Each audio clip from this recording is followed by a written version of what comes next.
Ready?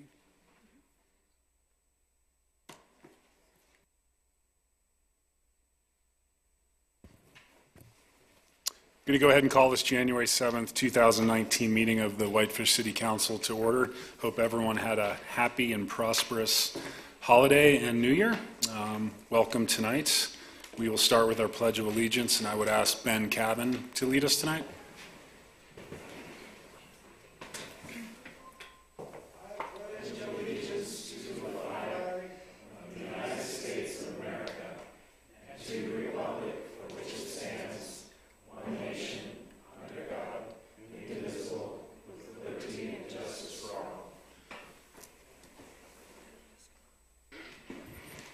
Thank you very much, Ben. We will move on to communications from the public. We do have 4 public hearings advertised tonight, so if you're here to speak or provide testimony on one of the 4 public hearings, please wait until those individual public hearings are called later in the meeting. With that said, any other communications from the council? Now's your opportunity. Just your name and address for the record, please, when you approach the podium.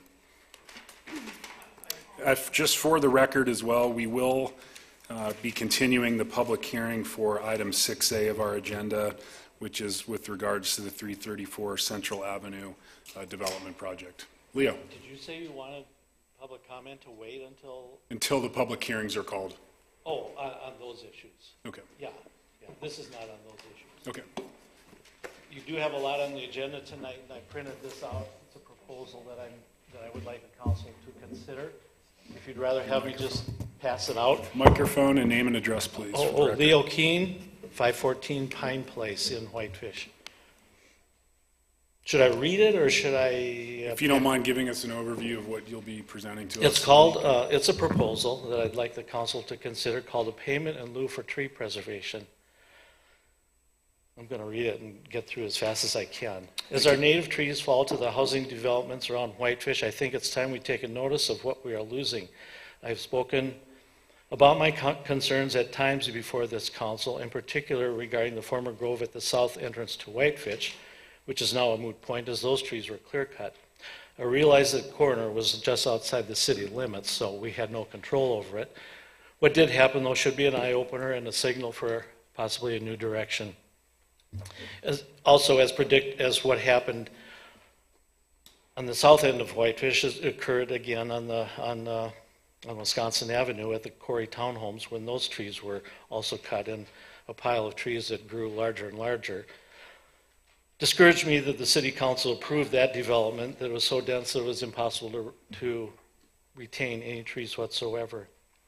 Another example, and this is the last one, the beautiful stand of fir and larch that once graced the property adjacent to City Beach fell to the developer's whim years ago.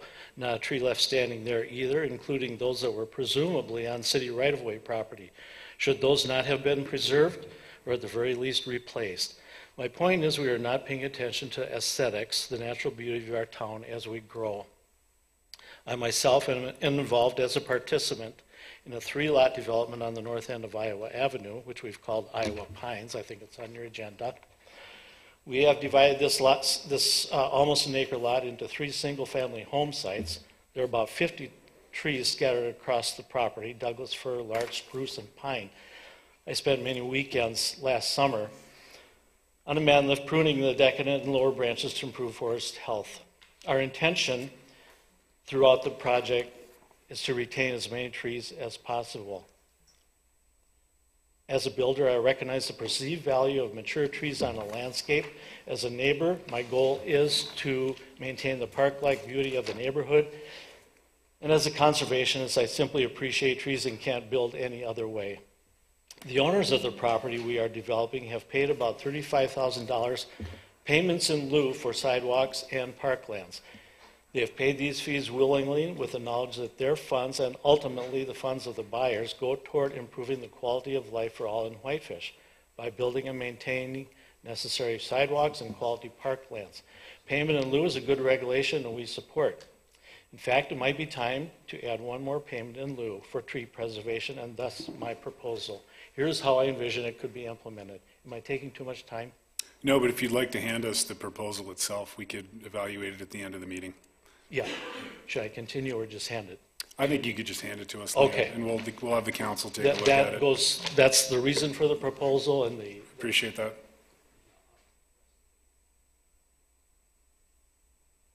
Sure thing. Thank you. You're welcome. Thank you. Typically how this will work, Leo as a counselor will have to bring it up under comments at the end of the meeting, and then we can provide staff direction. It would likely require a work session just to gain a better understanding of what you're proposing. Okay. And we'll certainly keep you in the loop if that happens.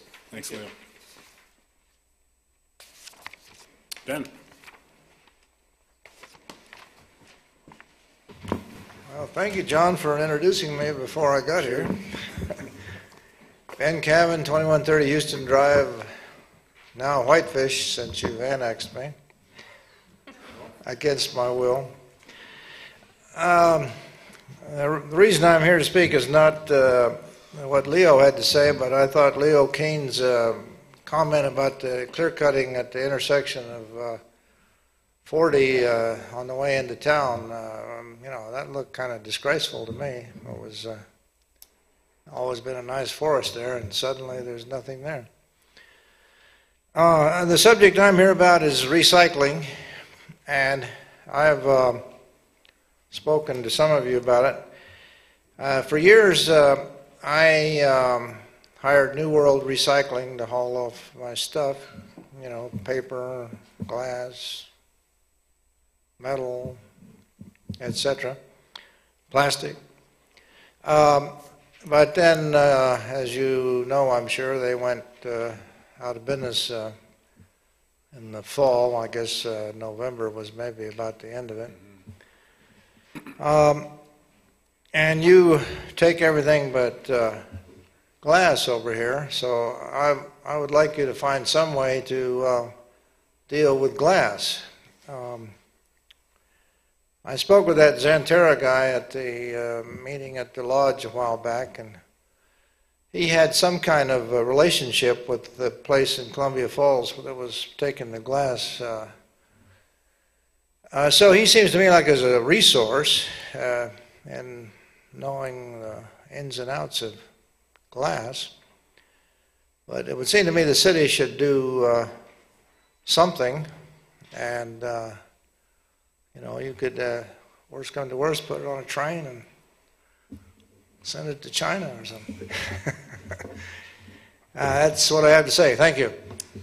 Thanks for the comments, Ben. Further public comment tonight? Further public comment?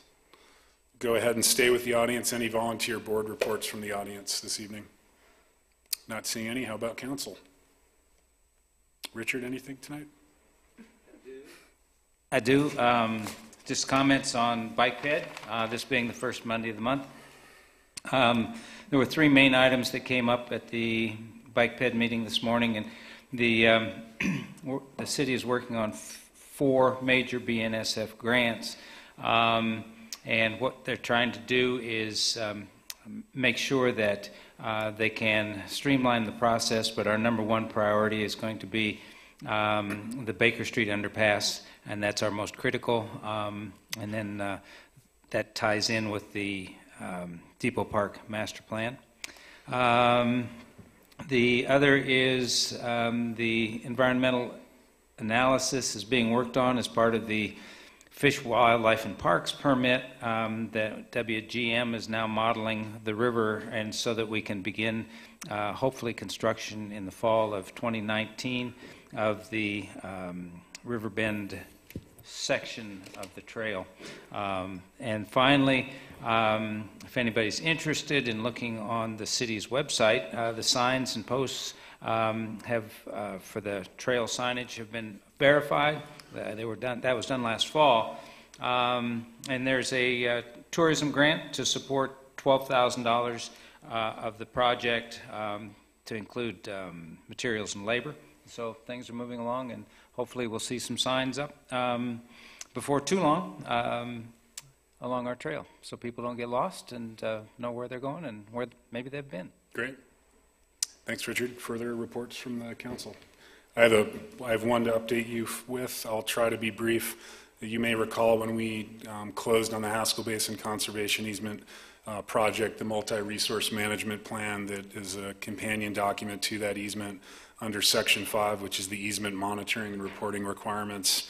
We set up a liaison team consisting of Fish, Wildlife, and Parks, the City of Whitefish, and Stoltz Land and Lumber Company. And it basically is intended to be an annual meeting where we discuss issues that may arise over time within the easement. The meeting was advertised, I believe it was held on December 10th here in Council Chambers. And I just wanted to really briefly just cover what we discussed at that meeting. Basically, the multi-resource management plan requires that the landowner complies with the terms of the easement and the management plan, so that's the purpose of the meeting. I wanted to thank, before I continue, Craig and Maria for attending the meeting. In 2018 alone, within the easement, we completed over 3.5 miles of multi-use trail, as you probably are aware, from Reservoir Road, adjacent to the city's water treatment plant, up to the new trailhead that was constructed off Big Mountain Road in conjunction with Whitefish Legacy Partners. That was our major trail accomplishment this year. As part of that trail, it's actually a city parcel, so the city actually owns that trail corridor. We purchased it from Stoltz Land and Lumber for $1. We completed a meets and bounds survey to basically monument the trail, and thanks to the hard work of Angie, we were actually able to get a right-of-way exemption to address some of the legal issues in consultation with Flathead County, so we're not going to actually have to monument with rebar and survey cap, the entire trail corridor, which would have been not only costly, but I don't think anyone wanted to see 150 or 160 quarter-inch sticks of steel rebar up along the multi-use trail. So that was a good step forward. Some interesting statistics that we collected this year at Whitefish Legacy Partners. At the Reservoir Trailhead, there were about 2,400 uses per month during the summer season. About 70% of those were hikers, 30% were bikers. At the Big Mountain Trailhead, there were 2,600 users per month during the winter season. That's our winter trailhead. 82% were skiers, 12% were snowshoers, 5% walkers, and 1% were actually bikers. Moving on to other activities within the easement area, as you're aware, we derive our water supply from the Haskell Basin easement area. Craig noted some accomplishments for 2018 regarding our city water supply. We continued with weekly observations, inspections, and adjustments of the intakes on First and Second Creeks. Public Works completed some needed maintenance activities on the access road coming off Northwoods Drive. At the request of the council and Craig's suggestion, we began initial water quality sampling of First Creek to evaluate whether or not that source, which was taken offline in 1976, could be a viable future source of water for the city. The hydro plant, which we implemented about 10 years ago, I believe, through a power agreement with power utility, we're expected to pay that cost off by as early as 2019, which is a few years ahead of schedule, given the power production that we're generating from that hydro plant. And of course, with the approval of our climate action plan, we're working on numerous projects to optimize efficiency of water production and distribution to the city. There were a couple management issues that I'd like the public to understand related to the easement that we discussed with Stoltz, FWP, and Whitefish Legacy Partners. Because of the steep switchbacks leaving the Reservoir Trailhead, we do have some user conflicts occurring on that portion of the city's property. So I just ask that users use common sense and caution when they're biking down or hiking up the trailhead, because there will be conflicts that arise. We want to continue educating folks on the fact that the eastern portion of the easement area was always intended to maintain status quo and dispersed recreational opportunities for the public. That does not mean constructing new trails. It means status quo, keeping on roads and existing trails. So we're going to continue to outreach and educate the public, because an important part of that easement was having a managed section on the west side, and then the bulk of the easement area as status quo dispersed recreation.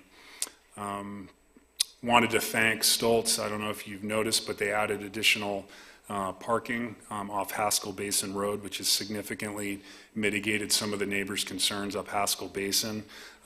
There are stipulations with that parking area, and we just ask that folks try to minimize the vehicle trips. We're held to about 70 vehicle trips per day in recognition that we are traversing through private lands and portion of those properties. Finally, with Public Works, Craig and his department are still considering whether or not it makes sense to outfit the diversions on 2nd and 3rd Creeks with remote telemetry to improve efficiencies and reduce water loss. And as I mentioned, we're going to continue evaluating water quality to see if First Creek could be a viable water source into the future. So just a brief update on our liaison team meeting, and we'll have another one this coming December. With that said, I will move us on to the consent agenda. You have the minutes from the December 3rd, 2018 meeting. Any changes or additions, or can I have a motion for approval? I'll move to approve the consent agenda as presented. I'll second. Further discussion on the motion? All those in favor, please raise your hand, and those opposed, like sign, and that motion does carry unanimously. Michelle. We'll move on to item 6, our 4 public hearings of the evening, and we'll start with item 6A, which is consideration of a request from Bill Goldberg for a conditional use permit to build a new commercial mixed-use building with a footprint of 8,205 square feet, which includes proposed 14 dwelling units located at 334 Central Avenue, the property zone WB3. The public hearing was continued by the council at the December 3rd, 2018 meeting. I would ask that the applicant not re-present all the information. We're going to go directly to public testimony, and then at the end of public testimony, if the applicant would like to address any questions or concerns that have been brought up by the public, you'll be offered time.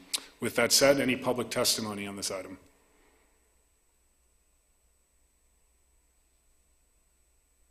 Judy. Judy Hesselman, 786 7th Street West. It's echoing. You've got a downtown plan that talks about how you want to develop downtown. And in it, it says character. Well, if you go to skiwhitefish.com, hit webcam, scroll down, there's a picture of downtown. The buildings across the street from this building and this building don't fit with what you've already got. I think it's important, having lived in 5 different resort towns, that you've got to keep your downtown relatively small, very unique, and carry out some of that old flavor and character to keep tourists who want to come here. I had to go through downtown Kalispell, and I noticed it still has all its neat, old, one-of-a-kind, unique buildings. They also do not have resort tax. They also have more parking. And I'm just wondering, if we get too big here, will people start going that way? Not sure, but I know in other areas, when they got too big, people went to the next town. I'd like to see something more designed that fits the character. I don't care for what was built across the street. I can't believe that went in.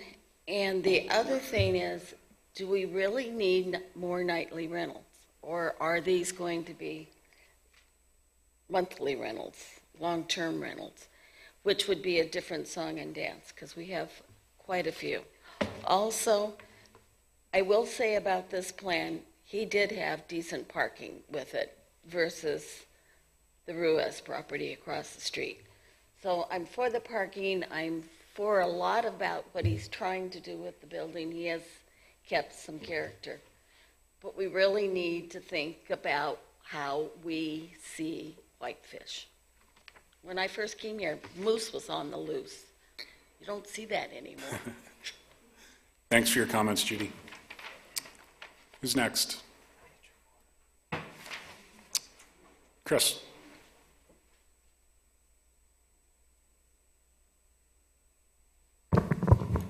Chris Schustrom, 504 Spokane Avenue. Thanks for the opportunity to comment. Since all the councilors weren't in attendance during the December meeting when I commented as a board member of the Heart of Whitefish, I wanted to reiterate a couple of points. The first point has to do with consistency. In 2018, the council denied a conditional use permit for the Fresh Life Church application for this same property because it did not meet the intent of the WB3 zoning and it didn't meet the intent of the downtown master plan. This proposal includes less ground floor retail than the Fresh Life Church proposal that the council denied in 2018. Once again, finding 13 of that denial states that it did not meet the intent of the WB3 zoning or conform with the downtown master plan. It would seem appropriate that the council be consistent in this regard from proposal and application to application. Also, the city's done an excellent job of completing the infrastructure improvements on the block between 3rd and 4th on Central Avenue, but I'm also concerned that the city is once again being caught flat-footed with regard to proposals like this because the architectural review guidelines have not been updated, and also because the zoning overlay called for in that adopted updated downtown master plan has not been pursued. And I think that some of these inconsistencies and questions that keep coming up could have been addressed. So I hope the council will move forward with those. But the issue of ground floor retail is extremely important to making that block of Central Avenue vital and for getting the return on that TIF investment as we have done so successfully in other parts of downtown on Central Avenue. So thanks for the opportunity to comment again. Thanks, Chris. Appreciate your comments. Mary.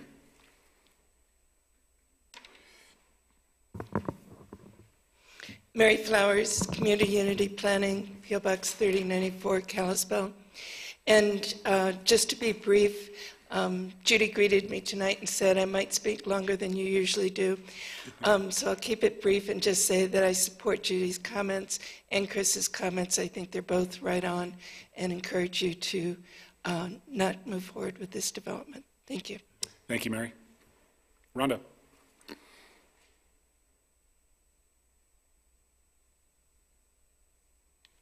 Good evening, Rhonda Fitzgerald, 412 Lupfer Avenue.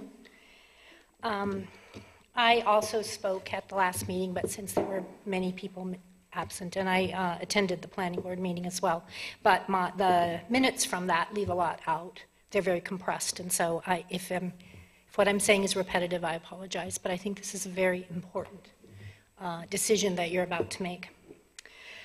As has been stated many times, and I know that you have reviewed the downtown master plan update yourselves, that calls for continuous edge-to-edge ground floor retail. The TIF was expended to expand that block for the purpose of extending the retail street per the plan. And this proposed project does not have continuous edge-to-edge ground floor retail. In fact, it has only almost like what my mother used to call a lick and a promise. There is really almost no ground floor retail. It's about 1,200 square feet of a building that's 8,000 square feet or so. And the building that is standing there now is over 2,000 square feet. This proposal reduces by half the amount of retail on Central Avenue for that piece of property. And as Chris mentioned, the previous application, which was denied because it did not have continuous ground floor retail, had over 4,000 square feet of ground floor retail. This has 1,200 square feet. This is not a retail building. This is a short-term rental play, and the lack of edge-to-edge is shown. It's to accommodate patios and balconies. This is not an appropriate feature of a retail building downtown. The design is inconsistent with the buildings on Central Avenue, and accommodating balconies and patios is not shown or seen in any of the other buildings on the 3 blocks north of this block. which makes it very inconsistent with the intent of the downtown master plan. I was really disappointed to see that the applicant had not brought forward a revised and more appropriate design, because there was certainly a lot of comment about these features at the previous meetings, and there was certainly time, and I had high hopes that they would modify their proposal to be more suitable for the community. The mass scale and design do not integrate with the character of our town, and I think that we are starting to have too many buildings that are inappropriate, and it's overwhelming the charm and character that make our town vibrant and drive our economy. So at the risk of boring you, I'm just going to read a couple things out of the Downtown Master Plan update. On page 6, under Overview, it says, this plan fosters additional resident-serving retail, commercial, and housing uses in the downtown. Emphasis on resident-serving. On page 56, under Overview for Land Use Framework, it says downtown Whitefish's historic design is pedestrian friendly. New development should respect the historic development forms and patterns. It should be compatible with existing or adjacent building scale, massing, and building materials. And then finally, in the section on implementation, the Central Avenue South Retail Anchor Project, which is this block between 3rd and 4th, it says, the purpose is to expand and strengthen the Central Avenue retail framework. In order to do so, the projects will be needed to be constructed, including the Central Avenue streetscape improvements within the public right-of-way between 3rd and 4th, including the intersection. The improvements should be designed and constructed concurrently with planned subsurface utility improvements scheduled for construction by 2016. So, that investment of TIF in that block, which was called for in this plan, was specifically to drive resident, retail, and housing uses, and that is not what this project does. Thank you. Thank you, Rhonda. Further public testimony on this item? Further public comments? Not seeing any, I'll go ahead and close the public hearing and turn it back to the council. Aaron, sorry. Didn't see your hand go up. Just, name and address for the record, please. Sure. Aaron Wallace, 265 Hawks Lake Lane, Whitefish. Thank you, council, again I'll try to be real brief on this. A few things I want to kind of note. I sent you guys an updated floor plan and imagery that should be in your package, and it's also up in the screen there. You'll see 2 sheets. First is the updated floor plan pulling off on the first floor, pulling off the residences off those back 2 spaces per the condition. And then also relabeling per what's allowed per zoning on that, which is commercial/retail for those first floor units. And then in the second sheet, you'll see update of or a drawing that was seen in architectural review for the Phase 3 building project across the street and down the south, which was approved after this last meeting. So I'm going to read through a real quick statement that I had prepared. First off is that after the discussion, we heard a series of issues that were kind of brought up by the various members in council. And first off, we want to say is that this project really meets much of the desired core and secondary intents of the revised 2018 master plan. We feel that the areas where it differs is fairly minimal and provides a stronger design solution considering its unique site. This site specifically slopes quite a lot off to the back to the alleyway. Because of that, that's why we're allowed to able to do the underground parking, because we have access off that backside. Per our original drawing, there's actually kind of a question that backside really about halfway through the site serves as a second story. It's not on grade and really becomes a second story element versus the rest of downtown, which has alleyway access off of that first floor. So in many ways, it acts as a second story thing. Why is this important is because of the nature of what we've seen in the units across the street and the activities for people wanting to buy those units. They want small units. 1,000 square feet and less is much more popular and palatable for today's people of the market. Secondary is that the retailers want to have that walk-up street face, and once you're beyond that, then it becomes much more business owners want to use it. They don't need that walk-up street traffic. So by providing, there's nothing withholding on this site that retailers couldn't take the whole first floor in series of smallers or one large element.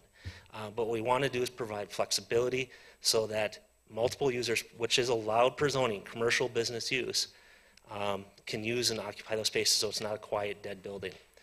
Also in the downtown master plan, it doesn't call out for tourist type shopping activities on this block. It actually calls out for more local activity shopping. Now I'm not quite sure exactly what that means, but is it the optometrist that's next door that sells eyeglasses? Is it the State Farm who sells insurance? I'm not quite sure, but we're hoping that because of that type of use and flexibility, this building will be occupied, provide a lot of activity throughout it all the way back, especially in that second floor, which really isn't visible from the street front. Second is that the overall sizing, massing, and scale of the building kind of came in question, especially to its relationship. We could certainly pull that front edge property line to property line, but it wasn't the right use. So after our last planning board meeting, our city council meeting, I presented for ARC Review Phase 3 for the approval across the street, which is kind of that end unit next to the bungalow. As part of that whole build out of this across the street, which is providing retail along the whole first floor, which is not called out for the downtown master plan. That's still called out as all commercial, including the bungalow site. But what we're doing, there was a concern about how do we address that bungalow site because we didn't want a big blank facade there at that point. So we held the site back, building back 5 feet in areas, provided articulation and windows. Architectural review liked it a lot, got a lot of complimentary, passed unanimously, big approval on that. I then asked them, because they had this image, because they wanted to see the overall block, what their thoughts were across the street, because we have a similar situation with 2 adjacent buildings that are not planned on being developed in the near future. I asked, what would you prefer to see there? Site-to-site development, where you get large blank facades, or something that's pulled back and we can add windows, patios, more articulation and elements in there. They much preferred the pullback and the articulation versus building it out, which they said would be difficult to approve because of large blank facades. So that was just an informal kind of conversation we had them related to that, but overall they liked the overall massing and felt what's going on. And it gives you a better idea of what's going to be, so the first phase already built, second one's under construction, third one's in for permitting, should get permitting this week. It's called out in the master plan for a retail anchor up off that corner unit. This block, as the street development, has been a changing block as it calls out. But downtown master plan calls the block south of this to be developed into commercial. This is kind of an extension of downtown. We got high compliments for how we integrated the facade look to the rest of downtown as those 3 projects across the street got developed. So that was from architectural review directly. The other aspect that I just kind of want to outline is the VRBO question. This, if you take a look at your short-term rental maps on your website and stuff like that, this sits directly in the short-term rental pink portion of that site. In the downtown master plan, it calls out for flexibility in these multi-use things of condos, short-term, long-term type rentals. These units are to be bought, sold as condo units. Those owners are able to live there and work there if they so desire. They're able to rent it out for long-term. They're able to rent it out for short-term per what zoning allows. So all we're doing is providing what's kind of allowed per zoning. And the final aspect of it is because there are different sizes and shapes, there's going to be a lot of flexibility in different makeup of the different user groups that could use it. There are some are studios, 1-bedrooms, and also 2-bedroom units. So if there are any other sort of design questions or concerns, I'd be happy to address them at this time. Thanks, Aaron. Any questions for Aaron? Not seeing any. Thanks very much. Great, thank you. With that, I will close the public hearing and turn it back to the council. At this point, I would prefer a motion either way, and then we can initiate discussions or questions for staff or the applicant as they arise.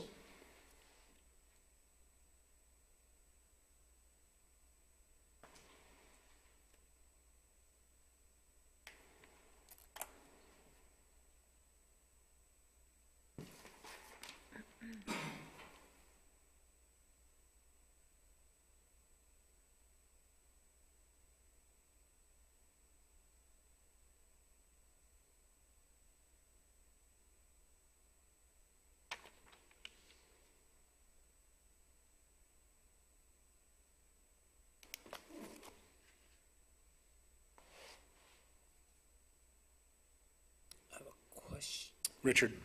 Question for, is this your project, Wendy? No. It's Dave. Dave's. Yep.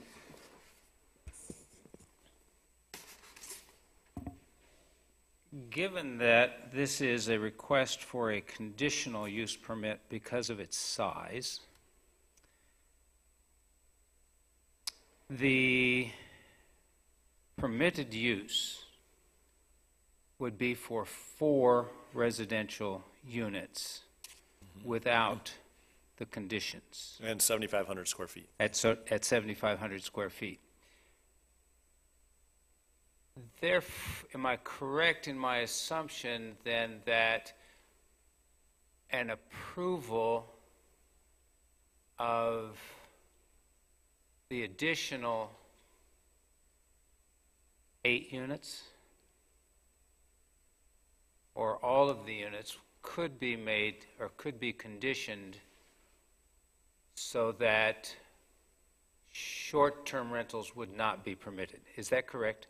Am I correct in my thinking, my assumptions here? I mean, I think the council has the right to add any conditions that they want to on a permit. I mean, it is an approved use in that zoning district. The WB3 expressly allows hotels, motels, and other hospitality types of uses. So it's a permitted use in that zoning district. But if you wish to put a condition on there, I mean, I think legally you could. I mean, I defer to Angie on that, but. But the condition would be because it's over 7,500 square feet.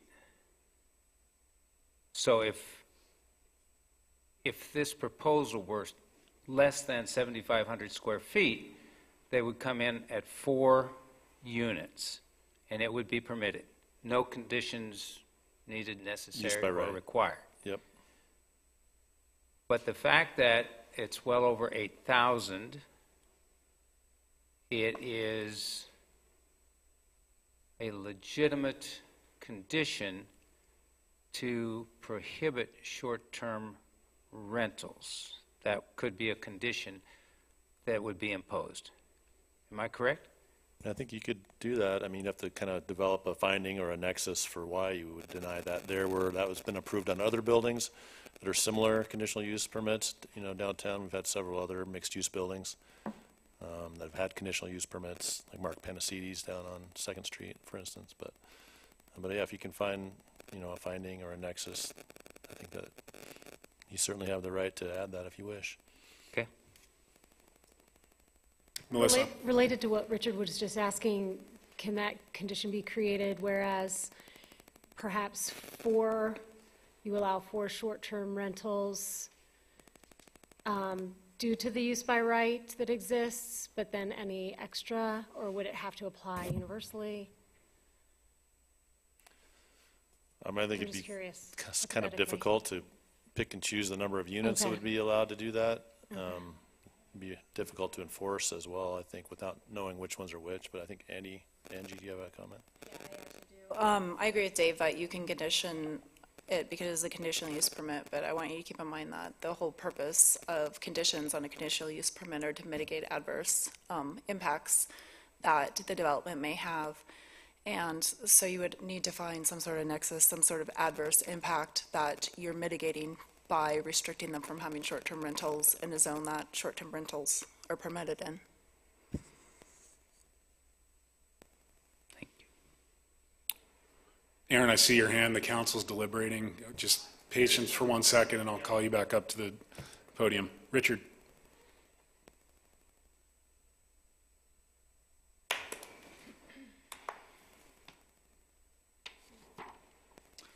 Don't know whether I'm trying to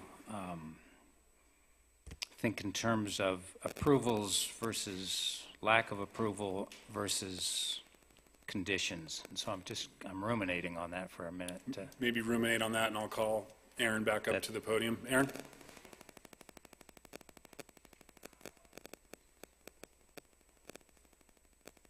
I just want to clarify, this site is composed of 3 lots, 3 25-foot lots totaling 75 feet. So by per right, on that same piece of property, you're allowed to have 12 units without coming in for approval. So that's just one thing. Thanks, Aaron. Thank you. Thanks.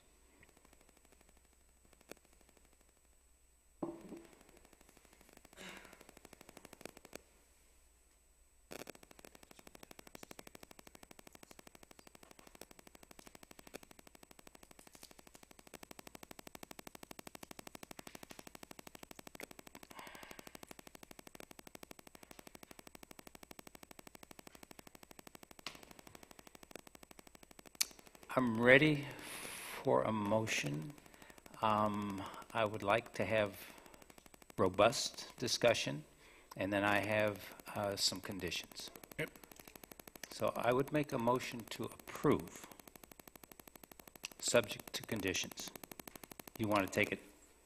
Or do you Let's see if we have a second for the Okay. motion, and then we'll take individual conditions as amendments. Is there a second to the motion? I'll second. Seconded by Councillor Hennon. Richard?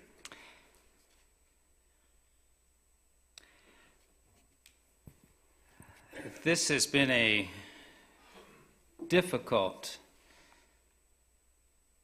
very difficult study for me. I have spent not a little amount of time standing on the street corners on 3rd Street, or at the corner of 3rd, at the corner of 4th on Central Avenue. I've looked north, I've looked south, I've looked east, and I've looked west. I realize that what the building might look like is controlled to a large extent by architectural review. So those who are in the audience who don't like the facade, I would encourage you to sit in on the architectural review meetings for this particular building. As I look at the picture of the Whitefish Downtown Business District Master Plan, looking north, we have a beautiful, eclectic collection of facades, of buildings. Standing on the street corner, and I look south at what is under construction and trying to imagine what is being proposed, I can only think of it as my son's box of Legos and things that he might have put together. But that's not what I can talk about specifically, other than to encourage people to contact the Architectural Review Committee. The purpose and intent of the downtown master plan, I think, should and can, and in my case does, inform my discussion. And if I sound like I'm getting long-winded, it's because as I think about the Whitefish that I know, the Whitefish of my children's future, what kind of a town do they want to come home to? Those are the driving forces for me, and to the extent that I can help guide that, I think that is my responsibility as a counselor. So when I move to approve, I do have conditions, and if the second is all right with my conditions, I would propose those. We'll take those as individual motions and vote on those separately from the original motion. Okay?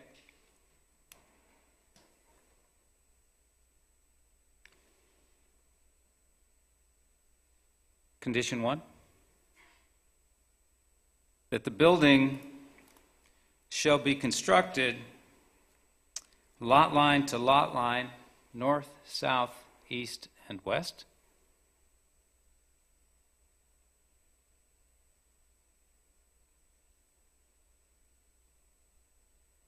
That's condition 1. Do you want these separately? Yes, I'm actually trying to find what number that would be. Michelle, can you help me? Number 10, so condition number 10. We will start with that. Added condition number 10, is there a second to that motion, which reads, shall be constructed lot line to lot line north, south, east, and west, meaning 0 setback. Is there a second to that friendly amendment? Yes. Second. Seconded by Councillor Sweeney. We'll vote on this amendment first, which will be added condition number 10. Discussion. Katie. I have a quick question for Mr. Fire Chief. Based on the last meeting, if I remember correctly, the reason for the setback was actually for fire code due to the fact that you could not have windows present unless your setback was at 5 feet, That'd just be windows between buildings. windows between buildings, so, okay. Clarification, though, on the Second Street Lofts building, they were able to install fire-rated windows, even though that building was built to the lot line. Yeah, there'd be a fire rating that they'd have to meet. So windows are possible, they just Okay. need to be fire-rated. Thank you for that clarification. Excuse me, we're deliberating, Aaron. Any further discussion on the amendment? Dave? Well, I talked to Tad about that with the IBC and more specifically with there, and I added that in the staff report on page 7, but it does prohibit all openings within 3 feet of a property line, and then only allows up to 15% of windows between 3 and 5 feet if it's sprinkled. And then over 5 feet, you could have 25% of that wall have openings if it's sprinkled. Okay. So that's what the IBC says. So it has to be at least 3 feet away from the property line to have an opening. Okay, thank you. Further discussion on condition number 10? Just means it wouldn't be windows. And, yeah, I'll continue with that discussion then. Okay.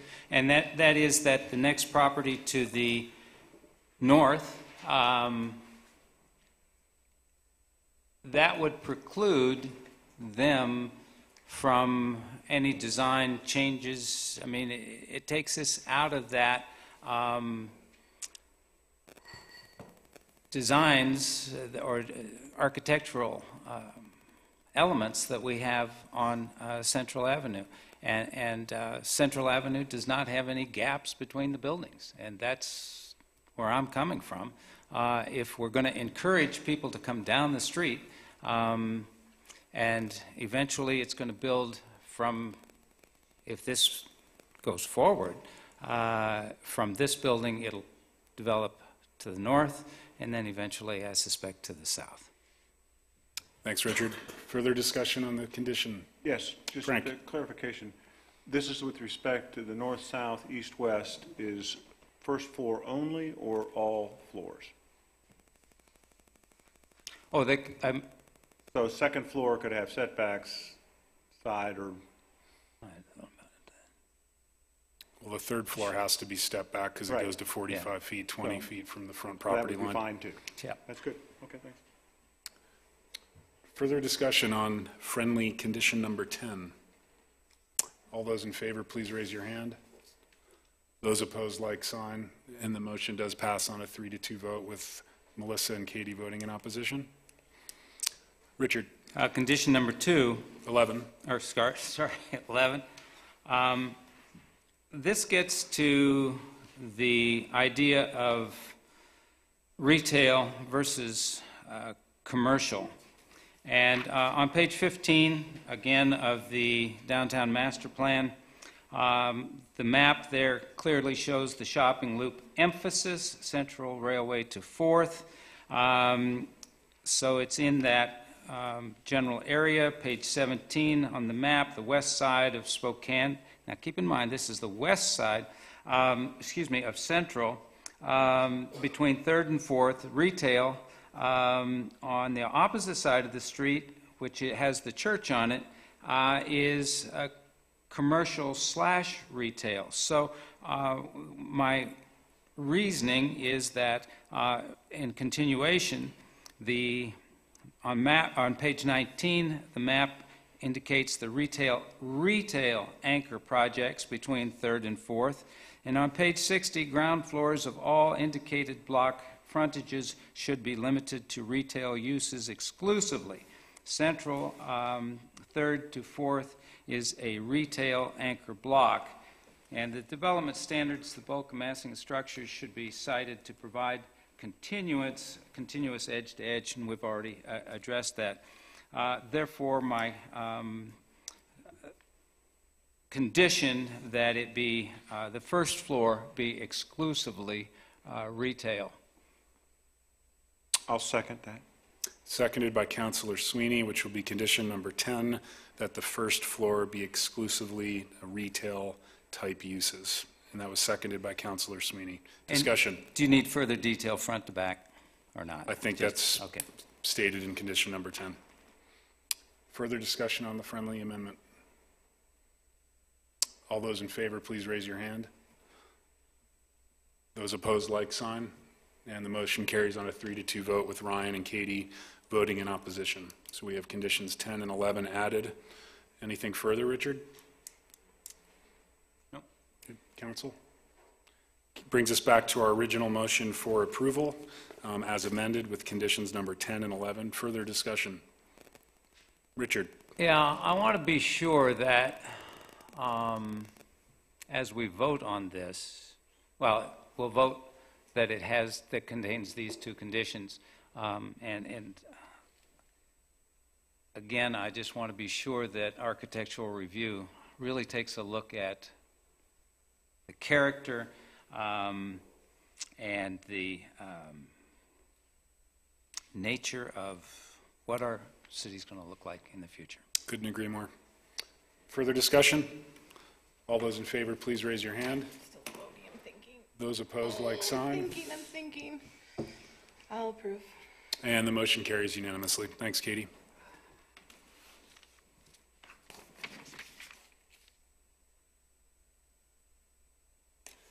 That brings us to what will be our first ordinance of the year. No.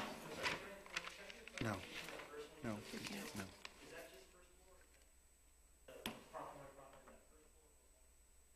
First floor. First floor. Correct, Richard? That was implied in your motion? Yeah, the second floor can be commercial as No, this is residential. regarding the setbacks from the property line. You motioned to have What we discussed. Yeah. constructed lot line to lot line, north, south, east, west, but the second story can be stepped back, correct? In fact, it's going to have to be to meet height requirements. Good. Is that clear enough, Aaron? Yep. Good, thank you. Brings us on to item 6B, which will be ordinance number 19-1, an ordinance of the City of Whitefish, Montana, approving the HWWHA Whitefish Project Planned Unit Development to develop 38 apartments and 3 buildings on approximately 2.15 acres located at 524 and 530 Edgewood Place, located in Whitefish. This is on a first reading and will be WPUD 18-07. Wendy. Good evening. Oh, Michelle's going to switch over to the site plan here for you folks.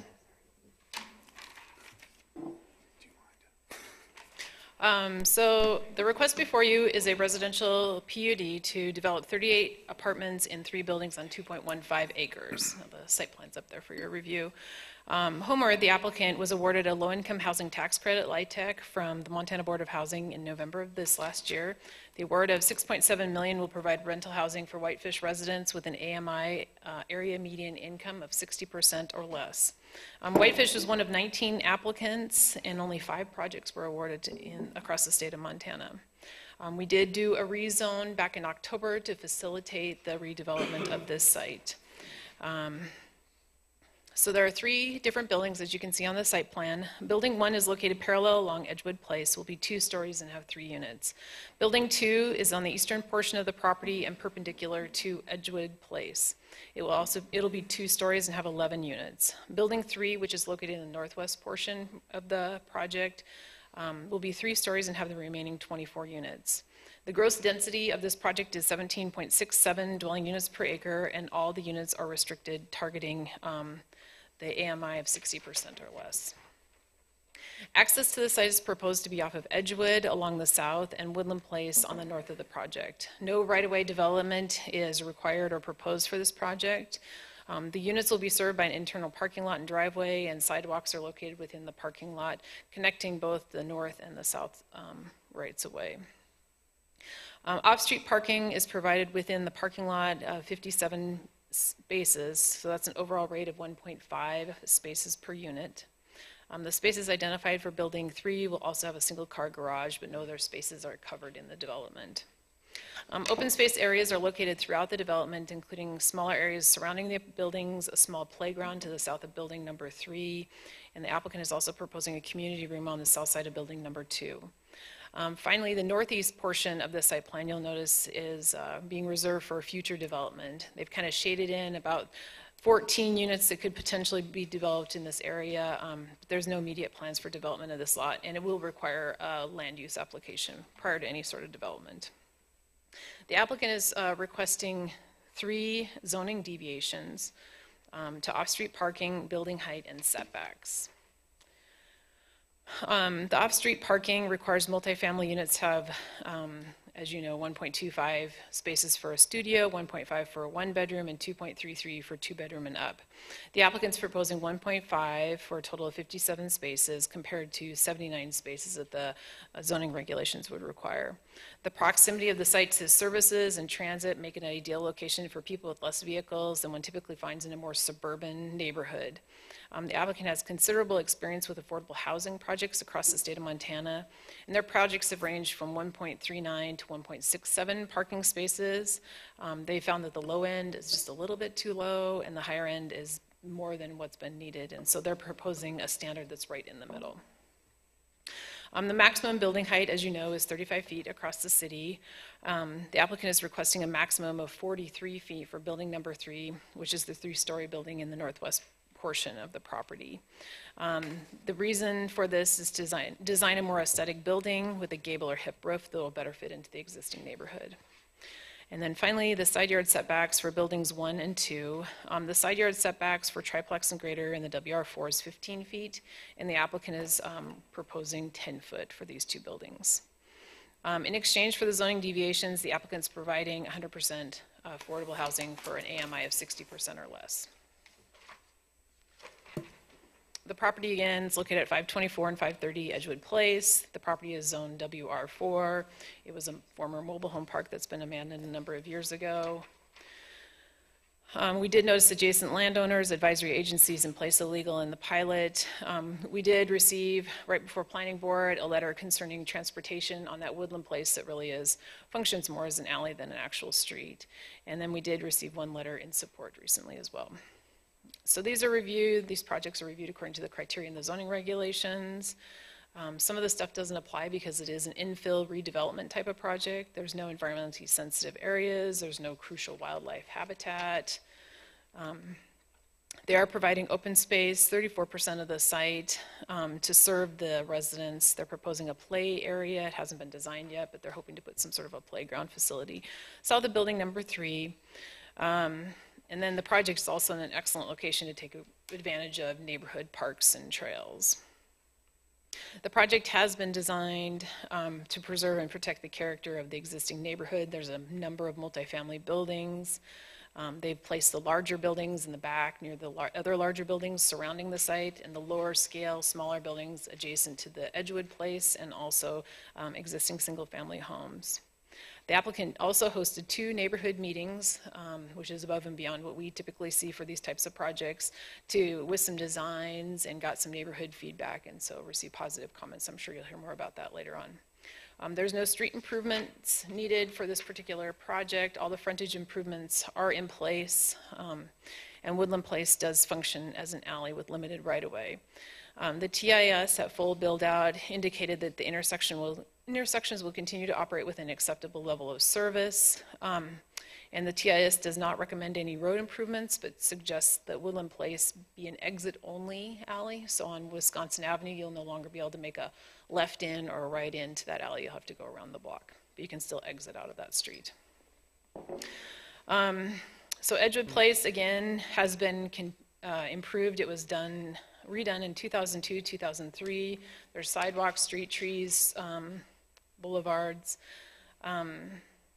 The street trees along Edgewood Place, I think there's some opportunity for some additional street trees, and I think maybe where they're proposing the driveway access could take out one of the trees, and there's probably some extra love that could happen with that boulevard. It's pretty weedy. And so we've recommended a condition of approval that the applicant work with the Parks Department to look at the street trees and enhance that boulevard area. The applicant, again, is providing sidewalks within the development and is also proposing to install bike racks or some other form of bike storage for residents. This infill project is well located to take advantage of transportation alternatives. It's got well-connected sidewalks and trails. It's within walking distance of the bus stop, which is located at the O'Shaughnessy Center for both Eagle Transit and the Snow Bus. They're not taking advantage of any density bonus, but 100% again of the project is affordable housing. And just an interesting note, the strategic housing plan did identify LIHTC project as a tier 1 strategy. So. To avoid monotonous or institutional appearance for varied architecture, the building does have 3 different types of buildings, 3 different types of orientations and heights and scale and mass. And again, they will be required to go to ARC review, and they did attend a pre-app earlier last month. The project does comply with the growth policy and the Wisconsin Avenue Corridor Plan. Again, the property was rezoned as part of implementation of that plan to WR4. This property was identified in the Whitefish Avenue Corridor Plan as a key development area, as a good location for high-density housing, residential to promote year-round workforce due to its size, future zoning, proximity to downtown and other services, and complementary to the existing neighborhood. So they're helping implement that plan as well. So we took this to Planning Board last month. The applicant spoke, and a couple members of the public also spoke in support of the request, and it did pass. The Planning Board did add a couple of recommendations. They clarified condition number 6, that the approach to Woodland Place and Wisconsin Avenue be changed to an exit only, and that an appropriate number of bike racks be installed for the development. Can I answer any questions for you? Thanks, Wendy. Any questions for Wendy under staff report? And I also have a Google map too if you want to see where it is in relation to everything. Thanks, Wendy. Any questions for Wendy? Not seeing any. We did advertise for a public hearing on what will be ordinance 19-1. I do see the applicant is present. Do you have anything else to add?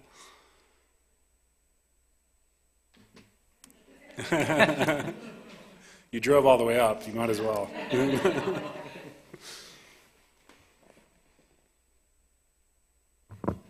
Nice to see you all again. Heather McMillan with Homeward, co-applicant with the Housing Authority here in Whitefish. Just thought I'd take the opportunity to give you guys a project update. Wendy let the cat out of the bag. We were awarded low-income housing tax credits in November. I think you guys know that.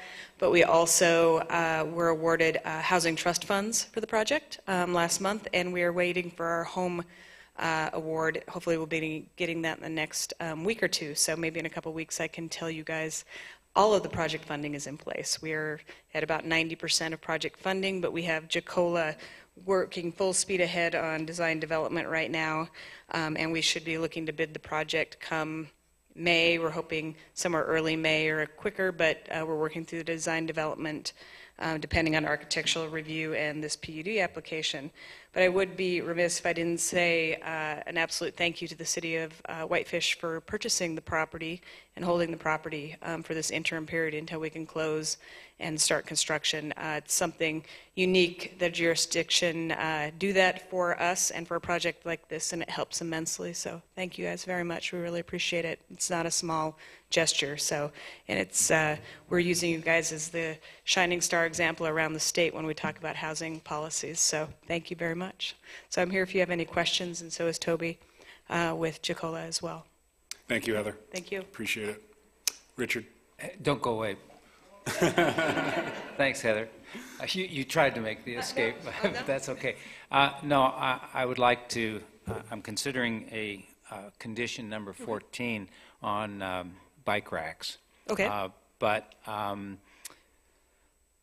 my initial way to describe that condition is at or near each entrance to the building. Mm-hmm. But if you look at, whoops, can we go back, Wendy, to, I think it's building 3, down in the lower left-hand corner. Mm-hmm. Does it make sense to have bike racks at each one of those 3 entrances or not? Help me to create a condition that provides because I think Sure. this is a great opportunity. They're right on, these are right there and going to do what we want it to do, other than automobiles Right. going back and forth. Oh, and it's right on the trail, so makes total sense. So help me with, is that sufficient that says at or near each major entrance, each entrance? I think so. I mean, this would be easier. We typically do double-loaded corridors and have a central entrance, and that would be super easy to answer. But on this building, everybody has an exterior entrance. So I think conditions something adjacent to. If I count them up, it'd be 10 bicycle racks. I think you'd. Yeah, with the stairwells, maybe, sure, yeah. Just easily accessible to the entrance to the units, I guess. I'm on the fly. This isn't a typical project for us because we don't, like I said, the stairwells, maybe just near those access points to the units. And the nice part about those townhomes, we wanted to design them so they match the neighborhood, but they also have garages. And so I'm not sure, I guess, if I was pedaling up to my home, I might have it in the front or in the back. But, I mean, we were already planning on doing this, whether planning board gave us a condition or you are giving us a condition, so I'm not sure what the right architectural description would be, but we're happy to take and run with whatever you think is appropriate. But those stairwells and somewhere adjacent to that third building. I'll have something by the time it comes to a vote. Thank you. Perfect. We did advertise for a public hearing on ordinance 19-1, and we'll hold that public hearing now. Anyone wishing to provide testimony, name and address for the record, please. Janice McCann at 340 Summers Avenue here in Whitefish. I'm 100% for affordable housing, and I'm really excited to see it occurring. There was just a couple questions I had about the project. I wasn't sure, the bike racks, are they covered? Are they in the stairwell? Or did you say that the units each have a garage? I was confused. Heather? That's all right. We were kind of going on the fly with bike rack language. The bottom left, that building they have garages, and so that one's fairly simple. But then the other units there's a 3-story building, and those stairwells are kind of double loaded. And down on that side, we're still trying to decide. We're trying to find exterior storage, and so we need ski storage and we need bike storage, and we're trying to figure out where to articulate them. We've typically done covered bike racks kind of built into the buildings, but there's less opportunity on these. So I'm not sure if that's answering your question, but we're noodling on that part of the design right now. But definitely exterior toy storage is important. I'm glad to see you're taking that into consideration. And would you also consider snow tire storage? It is super important in our community because Schwab doesn't do it for us. So, and then also, I know you're in the preliminary, so I haven't seen any drawings for what the added height, the 42 feet look like compared to 35. And I'm not sure if it's feasible to go back to 35. I wish it was. I wish we could stay at 35. And I'm not sure by passing to 42 if it sets precedent for other developments or not. I guess it's something you would know, but I just want to make sure you're considering it. It is an important view shed for us as we come over the viaduct. And I really think it's important for our city to stay low. And then it also involves the snow lot, affordable housing. And there's been a lot of concern with that being too tall and affecting the residences that are to the south of it. And if we allow it here, why not allow it there also? And that also brings to mind the snow lot, which we're more in control of, is that there's inadequate storage there for bicycles and snow tires and things that need to be taken into consideration. Because this is affordable housing or low-income housing, but we talk about playgrounds, but really a lot of people in our community have play equipment, kayaks, canoes, bicycles, rafts and things like that, snow tires. So that's just part of ours, and it may be different from other communities that the Affordable Housing Agency has dealt with, but we're super heavy in equipment, so we need to make sure we provide for that. Thank you. Thanks, Janice. Further public testimony this evening on this item? Further public comment? I'll go ahead and close the public hearing and turn it back to the council for a motion. Richard. I'll go ahead and move to approve ordinance number 19-1. And if I get a second, I have a condition. Is there a second to the motion? I'll second. Seconded by Councilor Hartman. Richard. With the approval of the second, I would like to add condition 14 that bike racks and/or storage will be accessible to residents of all units. Is there a second to the friendly motion, which will be condition number 14, if I'm I'll not second. mistaken? Wendy? Seconded by Councilor Hartman. So we already have a condition 14. Are you amending condition 14? I think you added that at planning board that an appropriate number of bike racks be installed for the development. So are you changing that one to your new language? Maybe I'm not looking at the right page of conditions. Page but- number 113 of your packet. Also page number 2 113. Okay. Hang on. of the exhibit B. Yeah, it's there, Richard. Oh.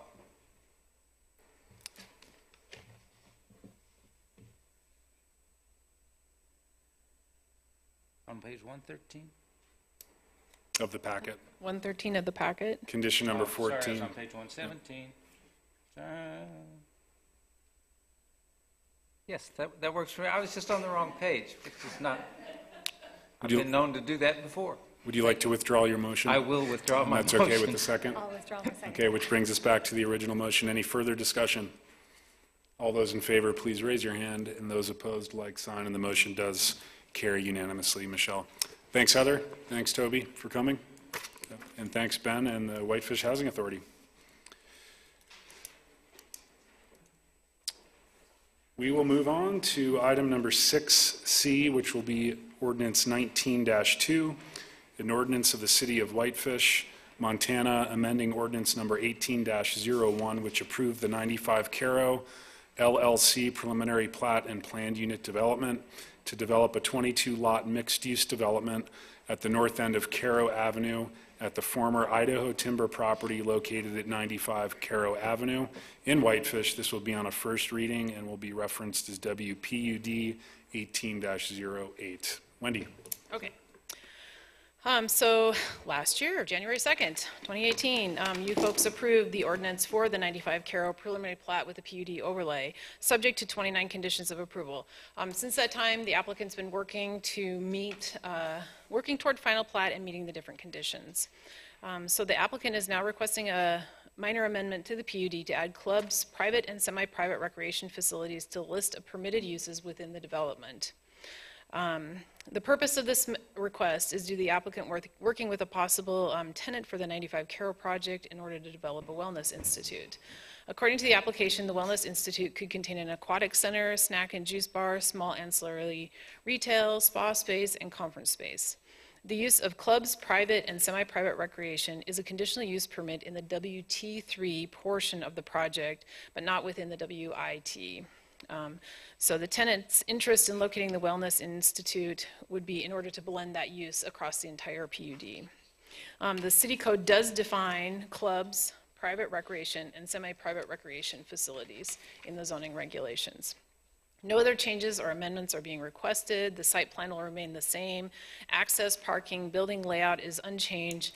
No more deviations are being requested, and all the community benefits remain in place. Again, the project is located at 95 Caro. It has the WIT, WT3 with a PUD overlay. It's served by all public services and facilities. We did notice adjacent landowners and place a legal in the paper. As of the writing of the report before planning board, we hadn't received any comments, but since that time we have received some comments. A couple of them were handed out to you this evening. There was some confusion about parking on the Veterans Peace Park and access. That was one of the conditions of approval with the project. You'll recall that they had shared, shared parking agreement with the Veterans Peace Park, and they also had to have a secondary emergency access. That's a condition of approval between two private property owners, but it's a condition of the preliminary plat. There are some concerns about changing that adding clubs, private and semi-private recreational facilities was somehow changing the corridor plan. But again, that was anticipated through the WT3 zoning. It was also called out in the sample zoning that was in the plan itself. So a lot of the conditions and review criteria are unchanged with this particular request. Parking's not changing, access, all the different aspects of the project are unchanged related to the project. So Planning Board did hold a public hearing on this project on December 20th. They unanimously recommended that this amendment be added or changed to that original ordinance that was approved by the council back in January of last year. So that new change would be that the applicant is entitled to the following uses without being required to obtain a CUP: the hotel, microbrewery, manufacturing, artists and personal services, professional artist studio gallery, professional offices, and clubs, private and semi-private recreational facilities. So that's what the planning board unanimously recommended approval of. Can I answer any questions? And I also have a site plan too. Frank. A couple of things.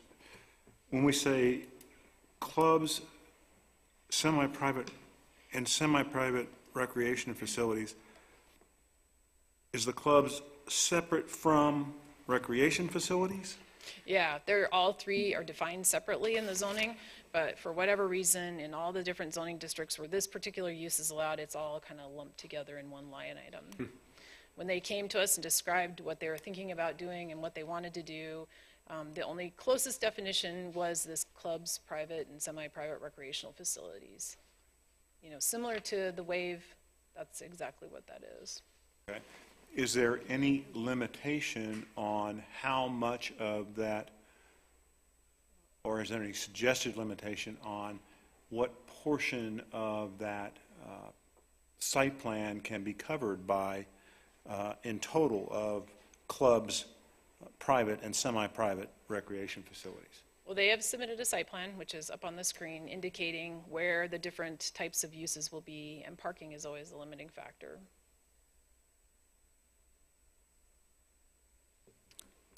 But that's not to say that in the future or down the road, if they wanted all of it to be private. I mean, I guess potentially the range of uses on that PUD site are the range of uses that you folks approved, but the range of uses also had identified locations and identified lots and where they were going to go. The hotel is going to be on the river. I mean, I guess they could move the hotel somewhere else, but they've already identified that that's where it's going to be, and that's part of the application, and that's what you folks approved. And if they were to move any of those, they would have to come back? They need to come back, yeah. Do they have to come back, or is it a use think by so. right to be able to, it seems... I mean, I think they could do some minor amendments, and, the zoning administrator certainly has the ability, if it doesn't, materially change, I think that might be the criteria, the PUD, then certainly there's things that he can approve. If the whole thing wanted to become a hotel, then that's a pretty significant change and would need to come back to you folks.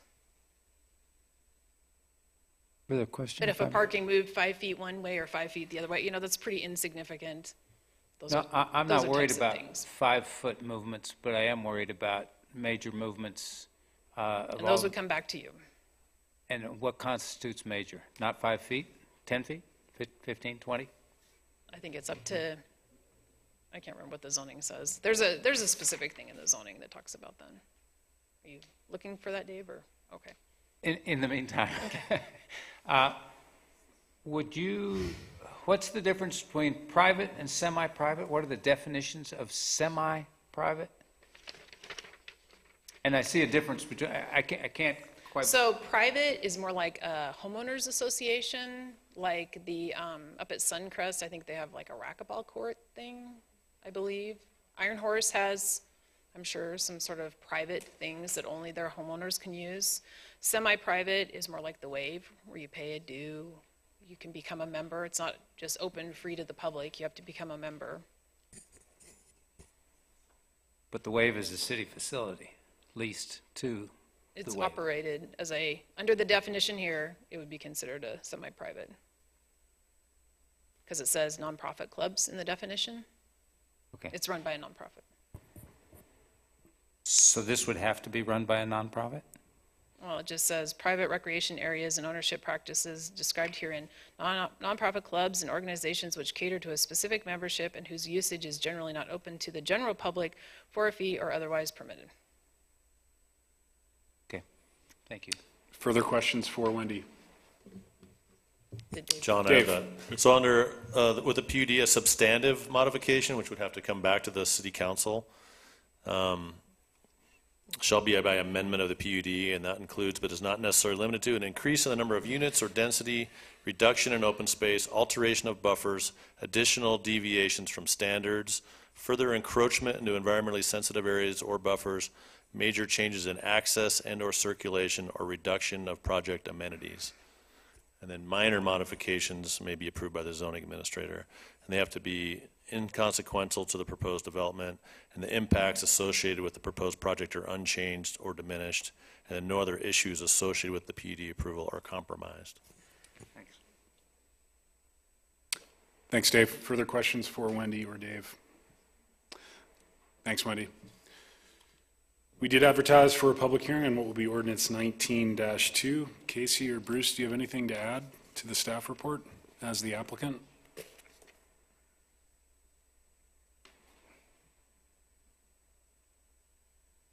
Hello, my name is Casey Malmquist, 160 Walker Creek Lane. Greetings. I just kind of want to maybe explain a little bit how we got here.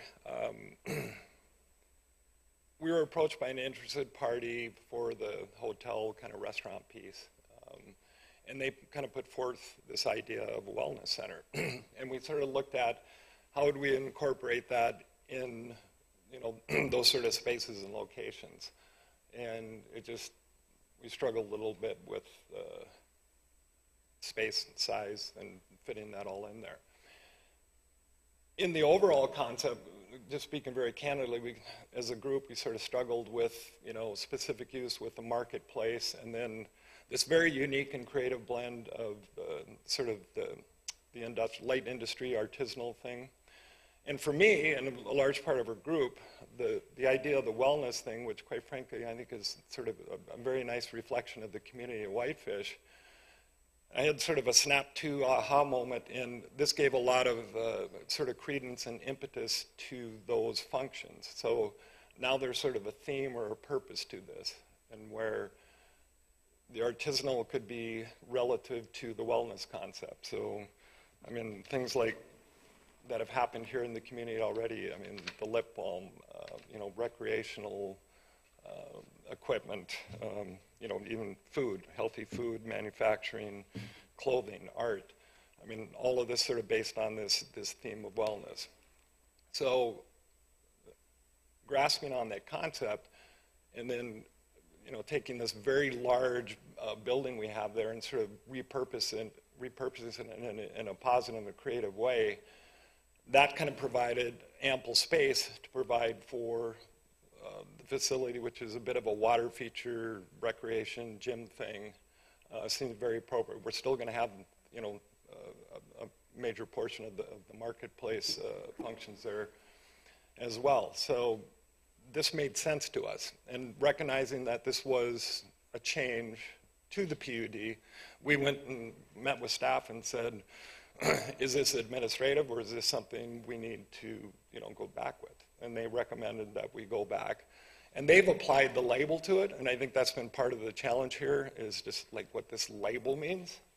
And so I tried to think of some metaphors that might speak to this, and, you know, a real simple one is hotels in town is, you know, if they got a pool, you know, not everyone in town can just go and pile in the pool. You got to rent a room, and you got to be, you know, sort of pay to play. I was just up at Isaac Walden Inn this weekend. You know, beautiful hotel. You can stay there. You can eat in the restaurant. But if you want to use the cross-country trails, you have to pay to use them. So I think that's kind of the concept we're trying to grasp here. This is in no way meant to gate it off or limit its use. It's going to be offering programs for people, for the community that are of benefit, and if you want to participate, you participate, and there may or may not be a fee depending on how it's structured. It's just providing a facility for those things to happen. So that's kind of the short version, the history of how we got here. Quick question, Casey. Would 100% of the facilities and the programs that the facilities offer be open to the public? Absolutely. Okay. Any questions for the applicant before we receive public testimony? Thanks, Casey. Thank you. Public comments.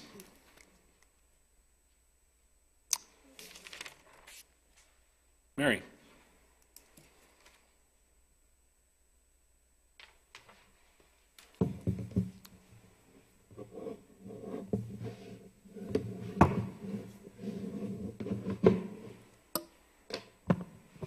Good evening, Mary Flowers, Community Unity Consulting, and I am here representing some of the area residents. I would say that there was a challenge to follow this because for some reason it wasn't captured on tape for the planning board, so we weren't able to listen to the tape. The minutes weren't available until the city council packet was available. And once we began to look at some of the implications of the proposal, I think there would be a lot more public comment here tonight had there been a little more time for folks to listen and to understand the implications. Having said that, I titled my comments, which you should have before you already, Wrong Solution for a Reasonable Proposal. As described by the applicant, this does seem to be an appropriate use for this area. I think where we see problems is particularly with the use of club and the definition under the code. So I want to walk through some of the issues. I've suggested there right up front that you simply amend the recommendation that the planning staff made, and rather than using the term health studio or using the term private club and recreational, semi-recreational facilities, that you use a term that already appears in our zoning code of health studio and spa. I would also point out that the term health care is also a use identified as a conditional use within the WIT zone. So that could be appropriate as well. I am confused and concerned about this not being necessarily tied to the site plan. And in the other applications, I'm looking for that before you tonight, one of the standard conditions that occurs in almost all of your proposals reads, except as amended by these conditions, the development of a planned unit development shall be in substantial conformance with the approved site plan and elevations that govern the general location of buildings, landscaping, building height, and improvements, and labeled as approved plans. So the public's expectation is that, you know, should this change hands, should another developer come in, that this is a site plan that it would have to come back for significant review if they were going to move, say, the tavern to another location or the hotel to another location. And that's the kind of predictability that I think the neighborhood really worked for. When it comes back, and if you make clubs and private uses, private recreational and semi-private, I need an acronym for that so I don't have to keep saying it, but if you make these private facilities a permitted use, and this comes back to you, it's very difficult for you to develop a factual basis for denial. That's why I am encouraging you to look at another use term to use in adopting this proposed amendment, which we would support if that would be the change that you are encouraging. I would also point out there's no specific findings to support the specific necessity of classifying the wellness center as a club or private facility. There are other options, and that's what we're asking that you consider. I'm not going to go through all of the comments, but I have included for you excerpts from the minutes which were particularly concerning. Hillner Ask and Compton Ring said if this modification is approved, they could insert clubs, private, semi-private recreational facilities anywhere within the boundaries of the PUD and are not limited to the area specified in the drawing. That was a red flag for us. So neither the application nor the testimony by the project developer call for the necessity of the term private facilities or clubs, and I think you just heard that reiterated again from Casey. Existing uses, as they point out, and if you go back to their application, it sounds real reasonable because they say, look at all of these uses are pretty much there in the existing permitted uses under professional services, personal services, and hotel. So what we're really trying to do is not create a problem in the future, but just to accommodate what we would suggest is a reasonable request for a wellness facility. And that can be done by calling it a health center, a health studio and spa, terms that are already in your zoning code.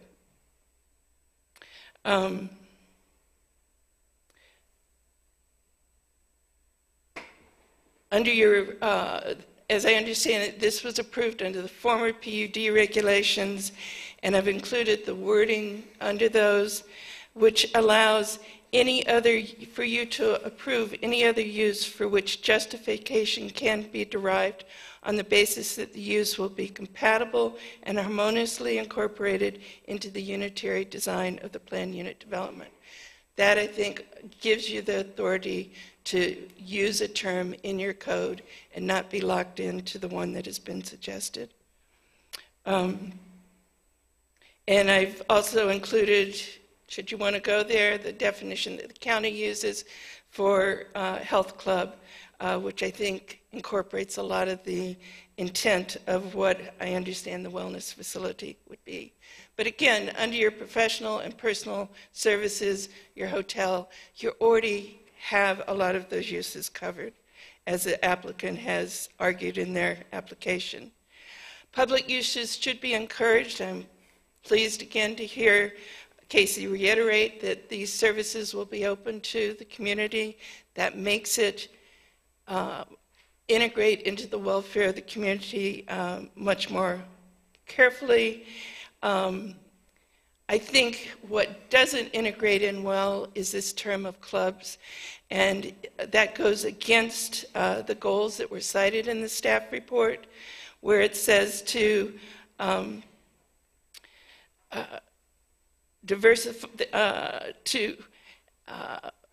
seek ways to diversify the local base of the economy with compatible businesses and industries such that the character and the qualities of Whitefish are protected.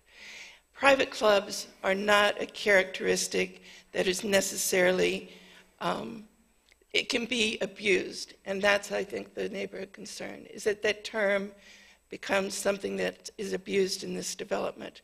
The Wave is at a WB2 zoning site. It was always put forth as something for the community, and I think this is a unique situation and a unique development that needs to be looked at. The planning staff did not address the fact that there are different parking standards for clubs, and should this come back to you, those would also be triggered, even though they're not being asked for now. There are no new CCNRs, and I think that that would have been important that you have those and the public have those to look at. The use of alcoholic beverages and how that's addressed is an issue under clubs. And I would also point out that the only place that clubs, private recreational facilities, semi-private recreational facilities, the only place that occurs in your code is as a conditional use. And what you're being asked to do is to make this a permitted use. Conditional use would give some ability to address concerns with that proposed use. I'm also concerned with the term blending, and I think the PUD regulations that you have now put in place have allowed for blending of density but not uses, and so I'm concerned that this record not confuse that term in this development. And finally, we all know this development has received a lot of national attention, and the parking agreement, Wendy stated that that agreement is only between two private landowners, but John, you can correct me if I'm wrong. I believe at that approval you specifically required that it be reviewed and approved by the city. And I think that agreement is really critical. The press is, one of the investors in the press has said, we don't need the parking. If you don't need the parking, that really changes the nature of this development. I think it's really important that the record be set clear that that agreement will be reviewed by the city, and that you will look at issues like how you control noise and alcohol use and issues that have been a problem in this neighborhood from events at the Peace Park in the past. Let's see, I just wanted to make sure.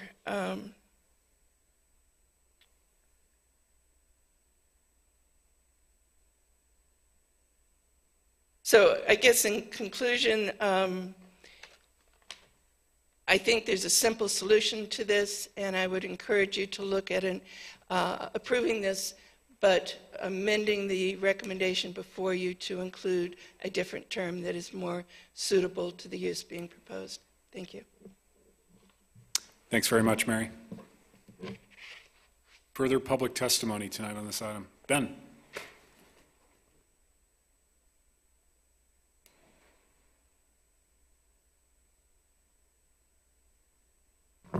Ben Cavan, 2130 Houston Drive.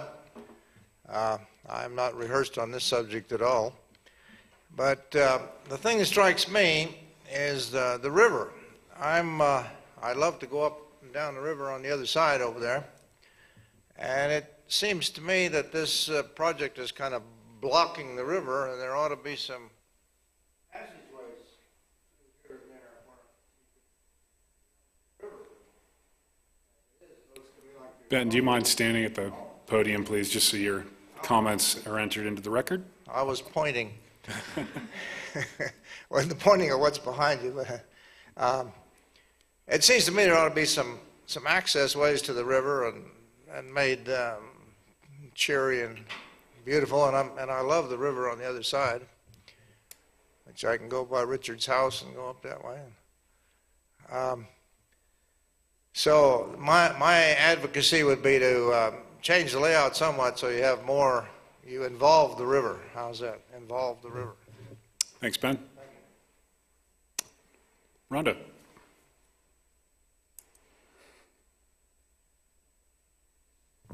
Rhonda Fitzgerald, 412 Lupfer Ave. In the original corridor plan, charrettes and public meetings where the community came forward with their vision for this property, the key piece was the river, as Ben points out, and the ability for the community to have more access to the river and activate that river corridor. And with a trail, a bike path, public access, and then all the uses that were deemed acceptable for this property, I felt from the community's perspective all coalesced around the idea of this river corridor. And so lots and lots of things were added as acceptable because the previous owner kept asking for things and none of them seemed unreasonable. But this PUD started out having a lot of different uses, and obviously the public being able to use the river was a huge part of the argument. And now it seems like it has turned into a hotel and private club. And I'm kind of thinking, how did that happen? And I sure hope that that original hope for community use of the river is not going to get blocked off. Because I remember Iron Horse, And we have public access to the recreation above Iron Horse, but we don't really have any way to get there now because there's nowhere to park your car. If you drive up Iron Horse Road, which it has to be open to the public, it's not private because that was part of their PUD, we can do that, but we cannot park our car. So you have to get somebody to drop you off in order to access all that land. And that was something that was very tricky and none of us saw coming. And I'm just saying, be alert to the fact that people who build private things really don't want you crossing it to use the river. So I don't know what the intention is, but I like that Mary Flowers has identified that they could do all the things they say they want to do within the allowable uses that are already there and the code that exists, because a club is a tricky word. And I would hate to see this turn into something like, say, oh, I don't know, Mar-a-Lago, because that would be very bad for our community.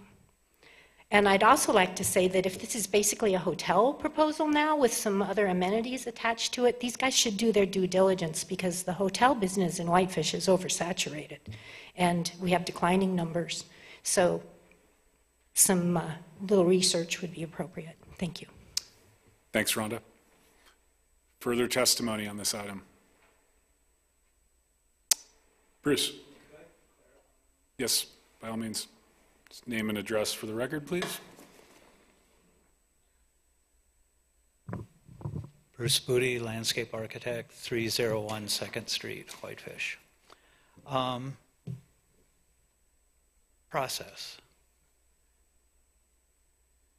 We came to the city to talk about this wellness center as a use in here. And Dave and Wendy looked at it and they said, well, gosh, you know, it seems like a good fit, but it's also a change. So I think we need to go to the public with this. So we submitted an application for an amended PUD. That's why we're here tonight. So all the comments tonight that I've heard about, oh, these uses now are going to be allowed everywhere. Yeah, they're allowed everywhere as long as they fit with the intent of the original PUD. That's the restraining factor. And we're having that discussion here tonight. If we came back with another amendment and it was like something tiny, like saying we wanted to move 4 of our offices over to a different building that has allowed professional offices as a use, would we have to go through the PUD amendment for that? That would be Dave and Wendy's call, but I would think that might not require a whole nother series of public hearings. That was our intent with bringing this back as an amendment to the PUD. If we propose another amendment here that significantly changes the PUD, like Dave and Wendy felt this did, we'll be back in front of you and in front of staff for another round of an amendment. That's the controlling factor here. I don't see where the problem is. And the other comments tonight, like we're closing off the river and all that, you can see in our buildings and you can see in the overall plan, we have that submitted with this too, that the overall plan has not changed, as Wendy made clear in her staff report. Nothing has changed on river access or anything related to that. The whole development was designed for parking that's open to the whole development. None is assigned to individual lots. It's very similar to downtown for parking, not for uses, just for parking. So these comments tonight aren't really fitting with what's been submitted nor the intent of it. And I just wanted to make that clear. And I'd be glad to answer any questions that you have. Thanks very much, Bruce. Any questions for Bruce? Not seeing any, Bruce. Further public testimony before I close the public hearing. Ma'am.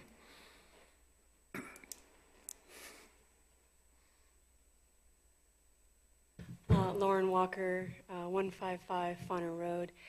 I'm just curious about again, not public or private use for the wellness center or private club or whatever it's called, is there a way for us to know before you vote to yay or nay it, if it will be public-private like the WAVE that is affordable for most people and has scholarships available if it's not affordable, or is it public-private or private, not private, like Iron Horse, where they have a beautiful saltwater pool and clay tennis courts, which I would love to use, but you have to have a membership there which exceeds my probably lifetime my lifetime income. So that to me makes a big difference. If it's the WAVE, I'm happy to call it whatever they want to call it. If it's Iron Horse, I would strongly suggest that you nip it in the bud. Thank you. Thanks, Lauren. Appreciate the comment.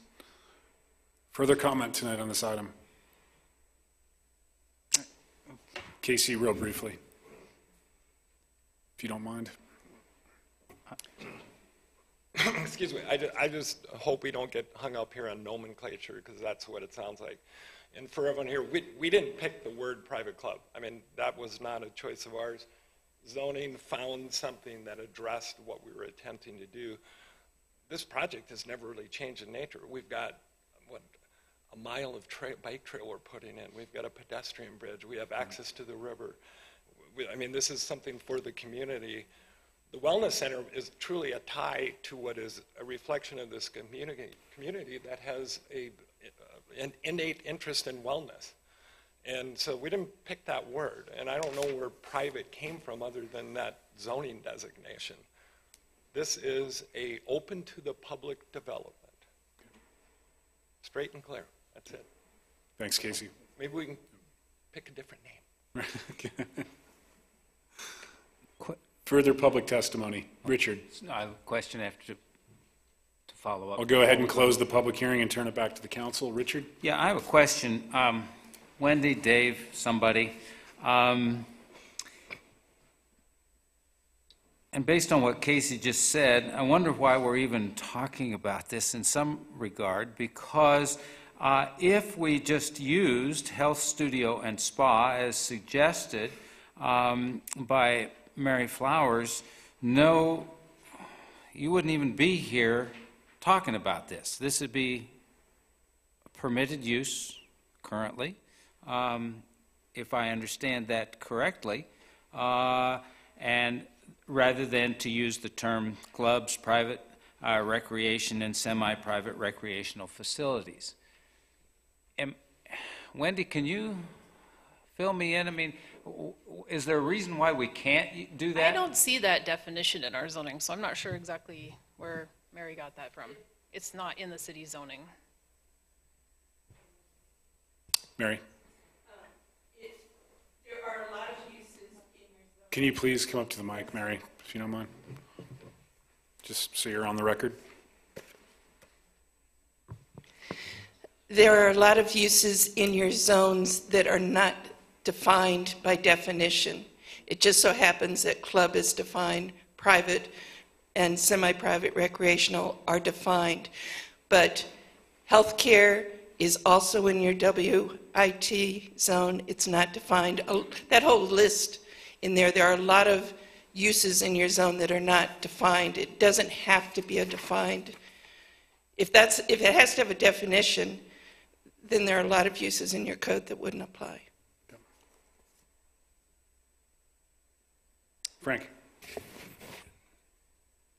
Wendy, I think we've identified the problem. Is there a way for us to facilitate the approval of this based on what is intended and wanted in this facility by identifying what we mean in this context by clubs, semi-private and private, to mean for this project a wellness center? I mean, can we fix our problem that way? That's kind of what I was thinking too, just per as the items identified in the application. Dave has another suggestion. Just under healthcare is listed as one of the business incubator uses, but it's not a listed use in that zone. So there isn't any specific use. I think rather than semi-private recreation area, we'd probably be better off more appropriately using the term commercial recreation area, which is defined in the code as swimming pools, tennis courts, and other things that are open to the public that may or may not charge them for their use, but that's the type of thing that, in talking to Casey, that he was, discussing, having a swimming area, a swimming pool. I mean, the other range of healthcare things, because professional offices are allowed, if there's physical therapists or other healthcare professionals in there, that would be allowed. But having a swimming pool like the Wave in there would only really be allowed with a commercial recreational definition in there. So I just suggest changing that term and say commercial recreational uses or commercial recreational facility as one of the appropriate permitted uses. And maybe add as defined in the application. So that would give you the range of things that they're proposing to do. Make it so. You can with the motion.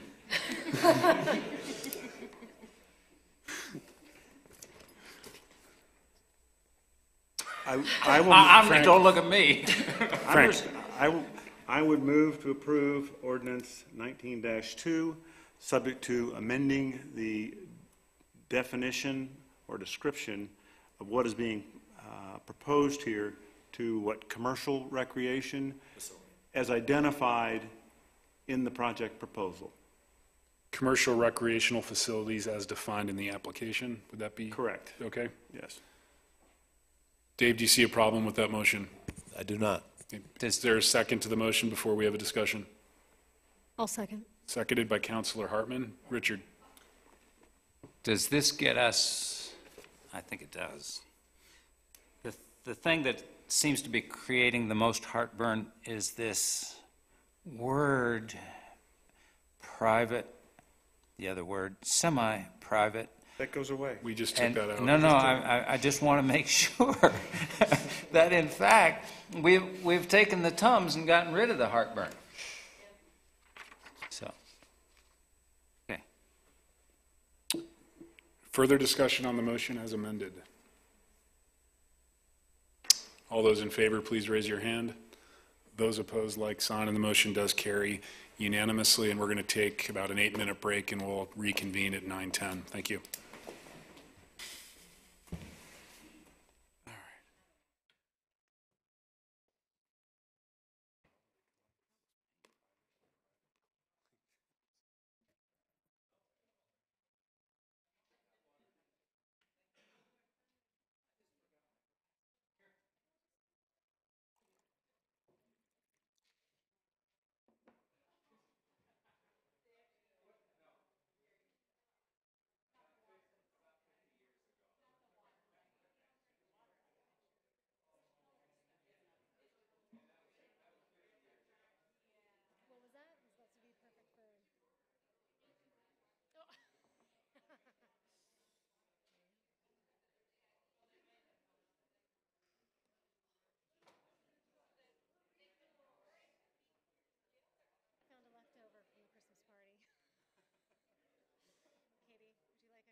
Okay, I'm going to call this meeting back to order. We left off on item 6D, which will be ordinance 19-3, an ordinance of the City of Whitefish, Montana, approving the Riverbank Residences planned unit development to develop 234 apartments in 7 buildings on 2 parcels comprising approximately 11.8 acres of land located at 6575 Highway 93 South in Whitefish. This will be on a first reading and referenced as WPUD 18-06. Wendy.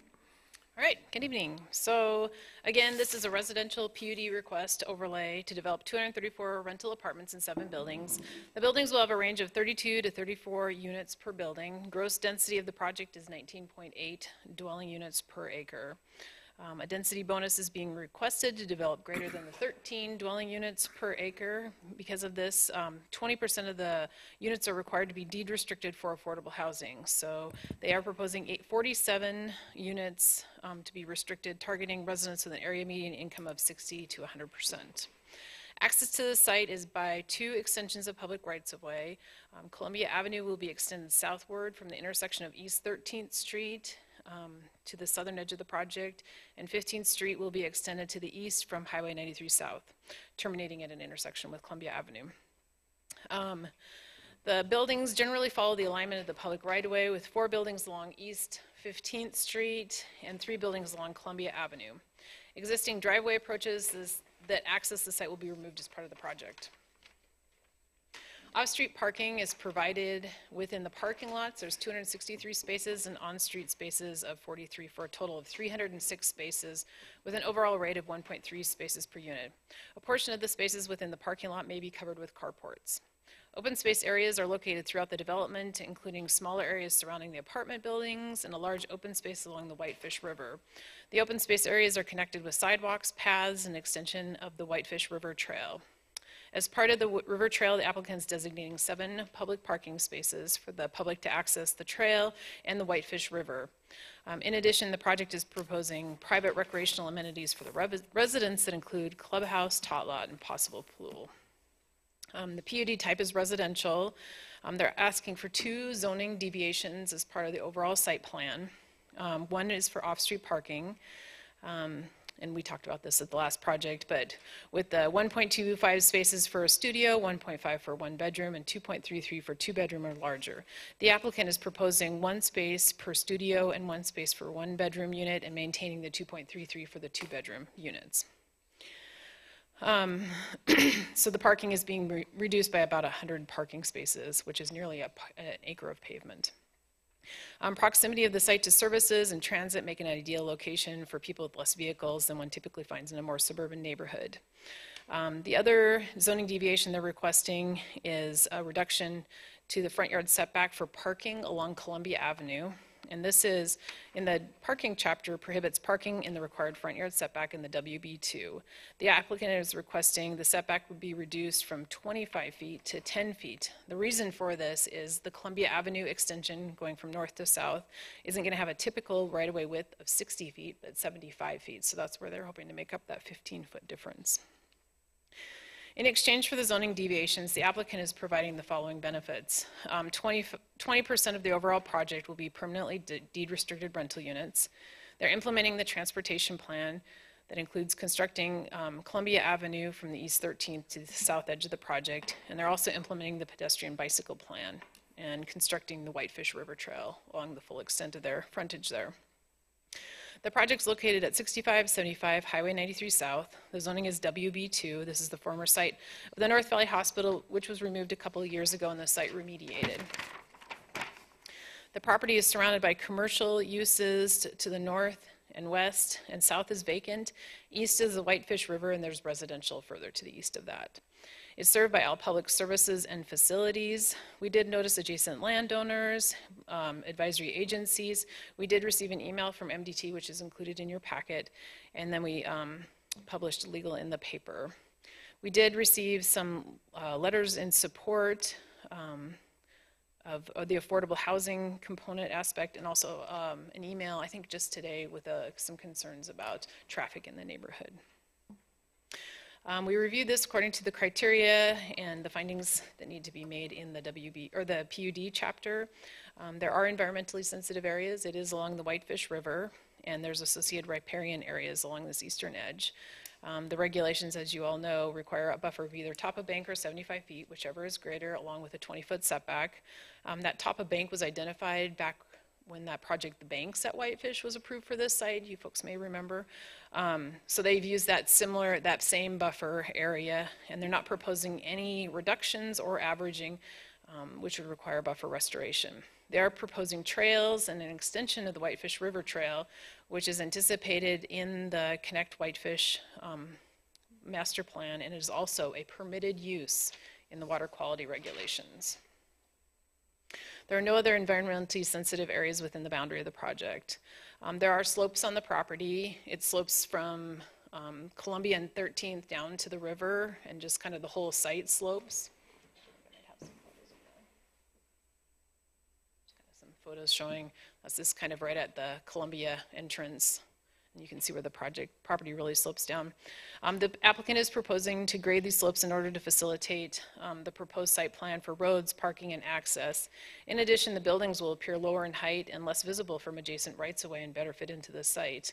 We don't have any regulations prohibiting any grading of slopes.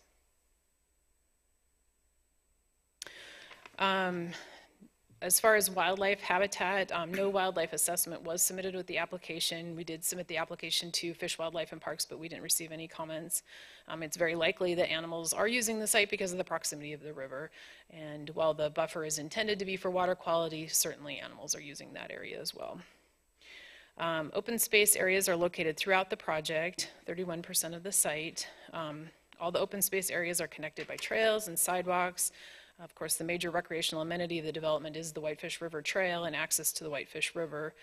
There's two different types of trails that they're proposing. There's the main public trail that's going to go north-south along the river, and then also they have some smaller trails to connect down to the river.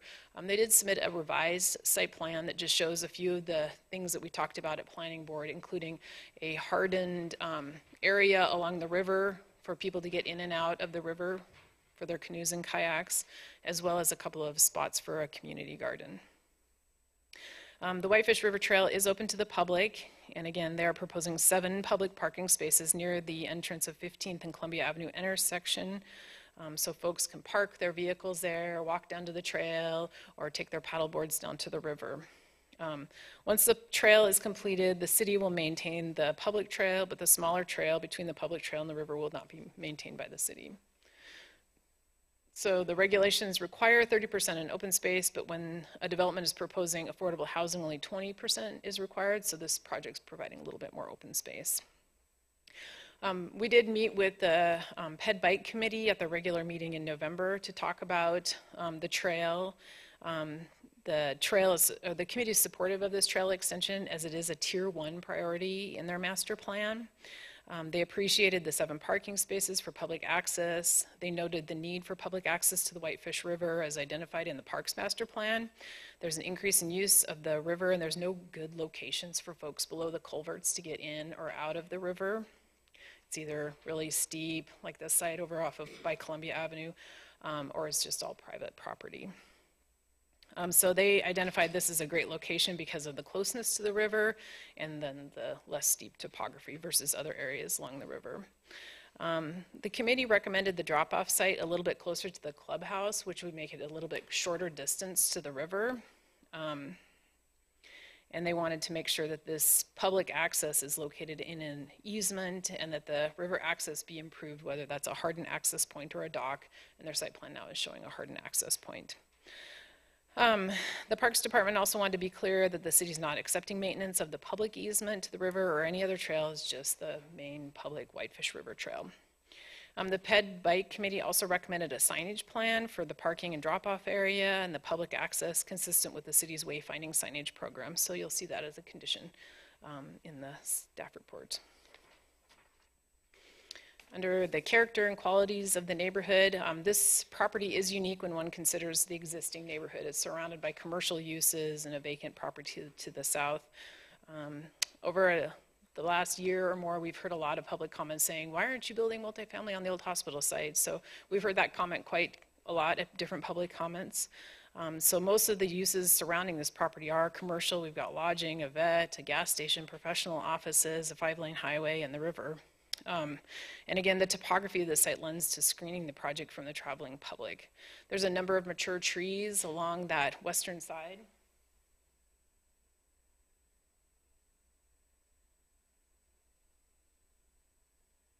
So there's a lot of trees that are along the highway, and I think the community has come to appreciate and enjoy those trees, and so we'd like to make sure that those trees, if they're healthy and long living, that they can be preserved. The project is proposing to extend the public grid system by extending both East 15th Street and Columbia Avenue. Buffering between this project and adjacent projects is not necessary for integration into this neighborhood. The 2009 transportation plan showed Columbia Avenue extending to the south. The applicant is showing a 75-foot public right-of-way, which is the arterial standard which is called for in the plan. And again, while not in the transportation plan, the plan does show an extension of 15th Street across from West 15th Street on the other side of the highway. By extending this grid system into the project, it's better integrated into the community. It'll improve traffic function for this project and the community at large once Columbia Avenue is extended all the way to Greenwood. They did do a TIS project, or a TIS for this project. It did show that the intersections will continue to operate within an acceptable level of service. The PM peak westbound left-hand turn onto Highway 93 South from East 15th Street will operate at a level F. However, there is an alternative. Folks can go up to 13th and catch the light and make a left-hand turn. The TIS recommends intersection improvements for East 13th Street and Columbia. The intersection, now designed as just a curve, will have a T intersection. So if you're traveling eastbound on 13th Street, you have to make a stop before you can turn left. And then Columbia Avenue will be the through street, which is kind of setting it up for eventually when the whole Columbia Avenue goes all the way through to Greenwood Drive. So they'll need to work with the Public Works Department to reconfigure the intersection to meet the traffic needs. The TIS has been forwarded to MDT. MDT will require a new approach permit and environmental checklist, and we've added that as a condition of approval. New development must provide high attractive streetscapes. So the proposed streets will be constructed as a public street standard with sidewalks, boulevards, street trees, street lights. The buildings along East 15th Street extension will help frame the street and contribute to a high quality streetscape. There's connections between the streets and the buildings. Buildings 6 and 7 east of Columbia Avenue will have an appearance of reduced mass due to the topography. Columbia Avenue is going to be quite a bit higher as you kind of drop down and head south, and those buildings will be kind of tucked underneath that road a bit. And all the buildings, again, are going to maintain connections between the streets, the buildings, and the Whitefish River. The applicant will, of course, be required to obtain architectural review, and these standards consider how pedestrians and bicyclists interact with the site, and they access the buildings, and minimizing the dominance of large parking lots and not having parking lots be the primary entrance feature. This project is infill because all public services and facilities are available, but it's also within walking or biking distance to the downtown services such as grocery stores, medical facilities, and the Wave. Eagle Transit currently has a bus stop at Safeway and Super One. We talked to Eagle Transit right before we had planning board in November. And the Whitefish commuter route's pretty popular. There's a lot of folks that take that route, and it goes from Whitefish to Kalispell in the morning and then back to Whitefish in the evening. They're in the process of kind of reevaluating their route, this route and kind of all the routes that they have in town, and looking at adding other buses or stop locations and kind of just doing an overall big evaluation of their busing system. But for a successful commuter bus, there should be only a few stops so workers can get back and forth quickly. Currently, the bus stops at the mall and the O'Shaughnessy Center. After we had the staff report went out, I did get a chance to visit with the Eagle Transit, and they would like a bus stop shelter along Highway 93 South, and so we can talk about that in just a second, but we've recommended a condition of approval for that. The nearest snow bus stop is at the intersection of 13th and Baker, kind of behind the Safeway building. We contacted the snow bus manager, and he noted that the stop at 13th and Baker is not a far walk for someone who's living in this area, and they certainly should be able to walk the 2 blocks to get there. He said that they certainly could reevaluate the route if, come to find out all their employees are living there, that maybe they loop through there. But as it is right now, they'll continue to have their route stop where it is. The applicant is taking advantage of a density bonus, and therefore they're providing 20% affordable housing. The housing needs assessment identified a need of 580 rental units by 2020. Of the 234 units, 47 of them are going to be restricted for affordability. The Whitefish Housing Authority Board discussed this project and would like to see the units average a 70% AMI. This condition, so we've offered a condition of approval that will state that we request a variety of unit types with no less than 20% in the units with a range of 60 to 80% AMI, averaging 70%.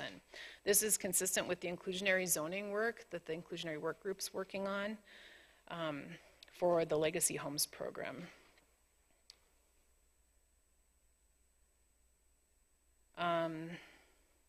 New development must avoid monotonous or institutional appearance.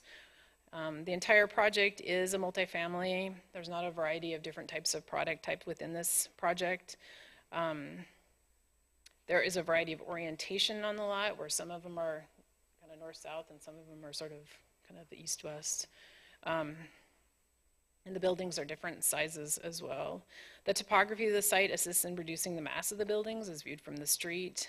The architectural standards will require the buildings to look different from one another, so they can't just have the exact same design and throughout the entire project. So the applicant has submitted some conceptual building elevations with the PUD application, but these plans haven't been formally submitted to the Architectural Review Committee for compliance with all the residential standards, nor have they been approved. The project does comply with the Whitefish growth policy, the land use designation for the B2, because it does call for higher density residential may also be appropriate in that land use designation. It's preserving critical areas, it's providing housing, different types of housing, it's implementing the transportation plan by extending Columbia Avenue, it's implementing the Parks and Recreation Master Plan by providing public access to a water that's a high priority in the Parks Plan, and the development of a canoe trail along the Whitefish River within the city limits. And adequate pedestrian access is a pretty key part of that, and they are providing that. They're implementing the pedestrian master plan, pedestrian bike master plan, through connecting that trail.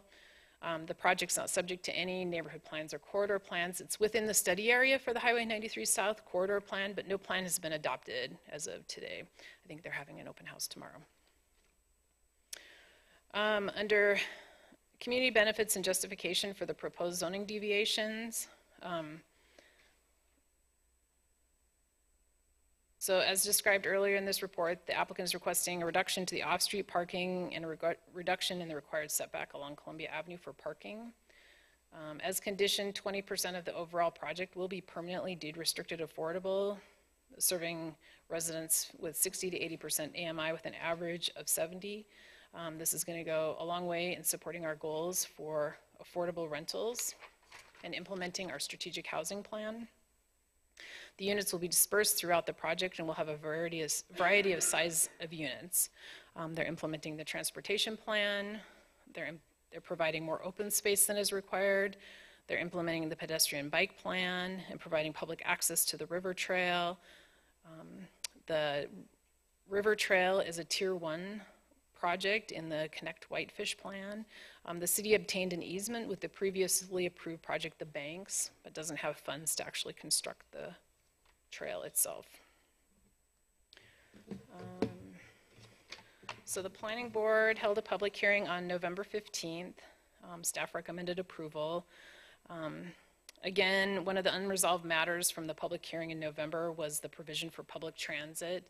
And again, we just met maybe 2 weeks ago with Eagle Transit folks, and they are requesting the installation of a bus stop along Highway 93 South, north of the intersection of 15th and 93. So we are recommending a condition of approval requiring the installation and maintenance of a bus shelter to Eagle Transit and MDT specifications. The location of the bus stop would be within MDT's right-of-way. At the hearing, 6 members of the public spoke, 2 folks in support of the requests, and 4 identifying concerns, including the change in community character, removal of trees, traffic, the zoning on the property, rental rates, parking, the affordable housing partnership, use of TIF, water usage, increase in water sewer rates, and whether the 20% aspect is truly a community benefit.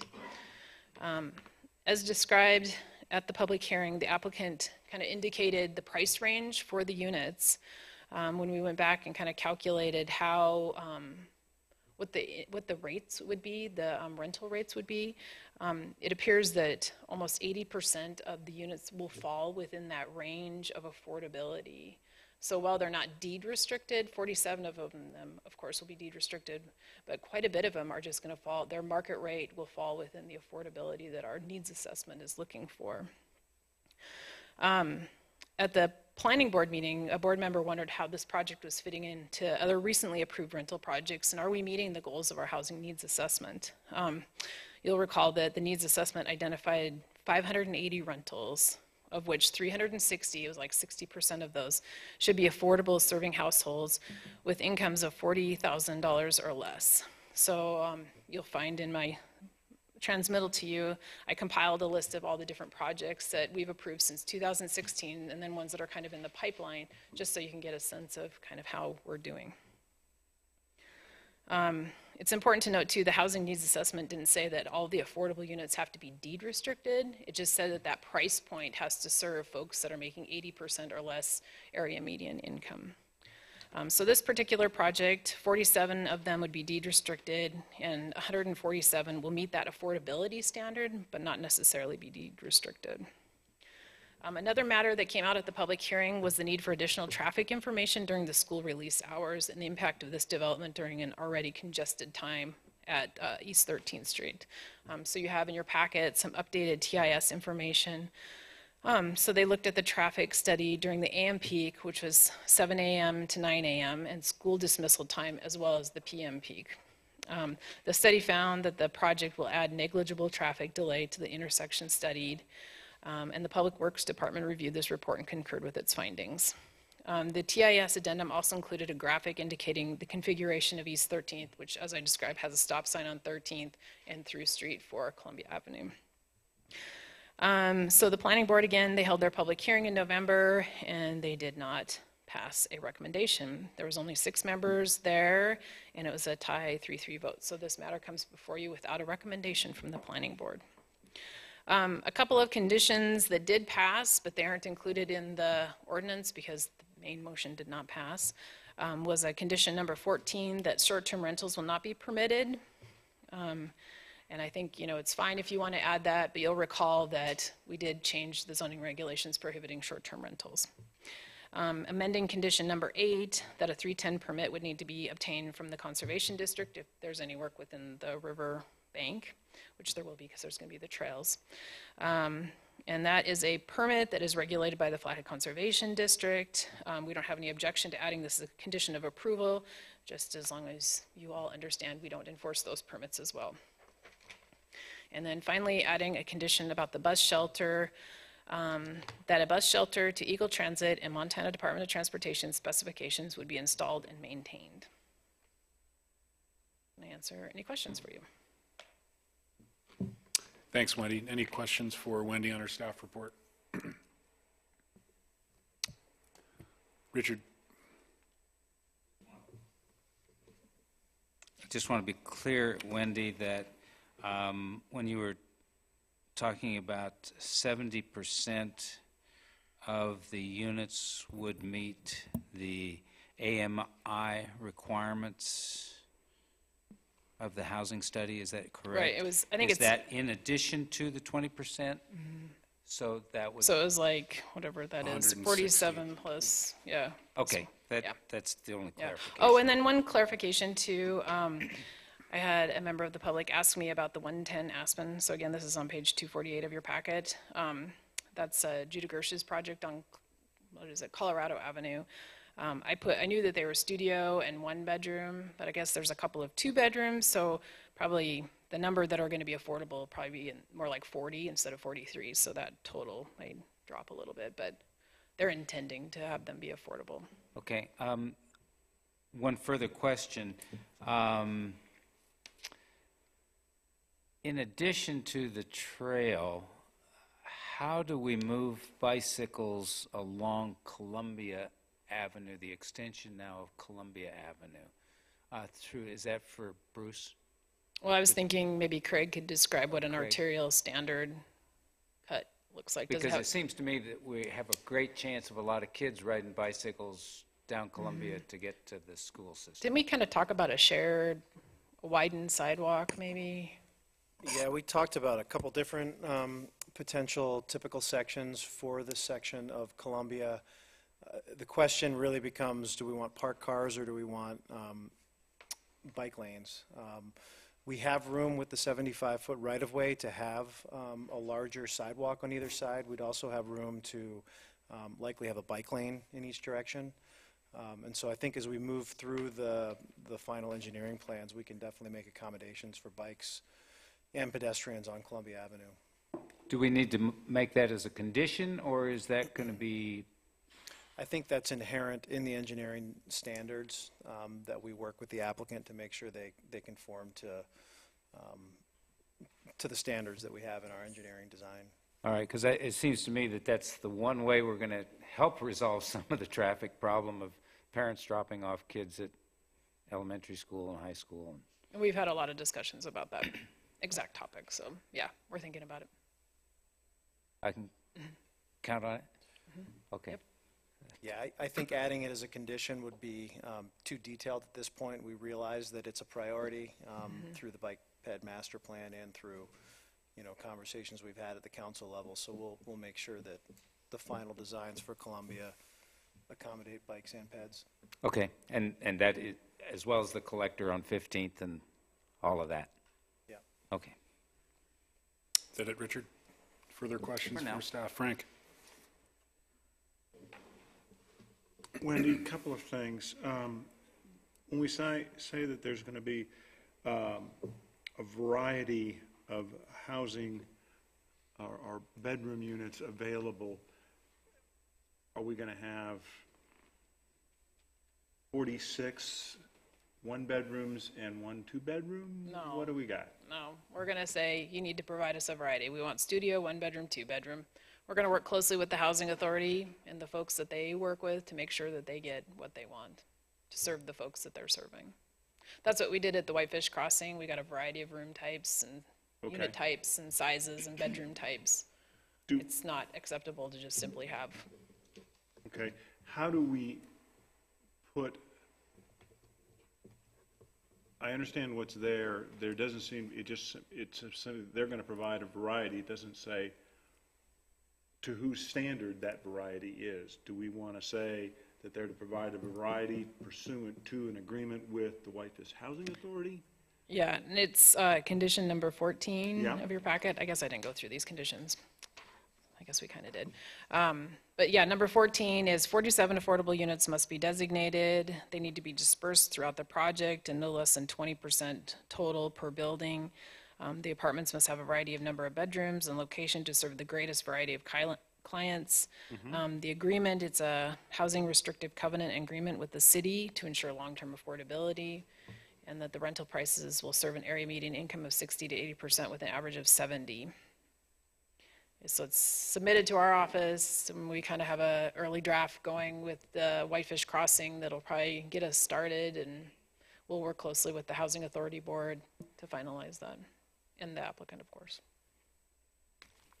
Also, just to point out on page 317 of your packet, there is a draft of a letter of intent to enter a MOU, including the Housing Authority and the developer.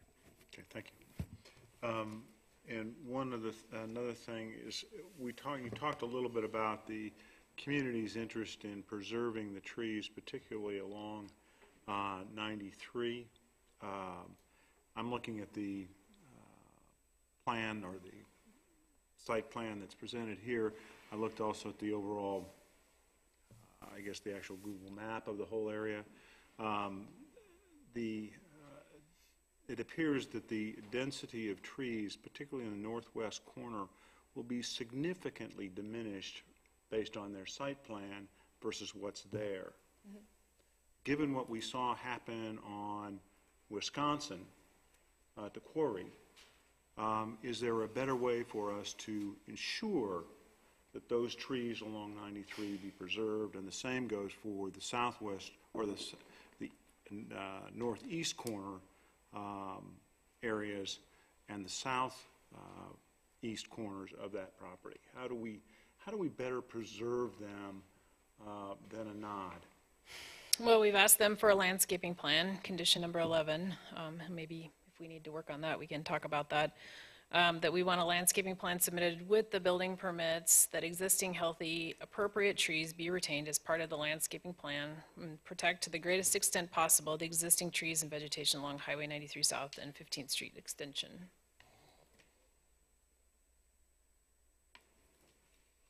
I'm still not feeling fuzzy, but I'll get over it.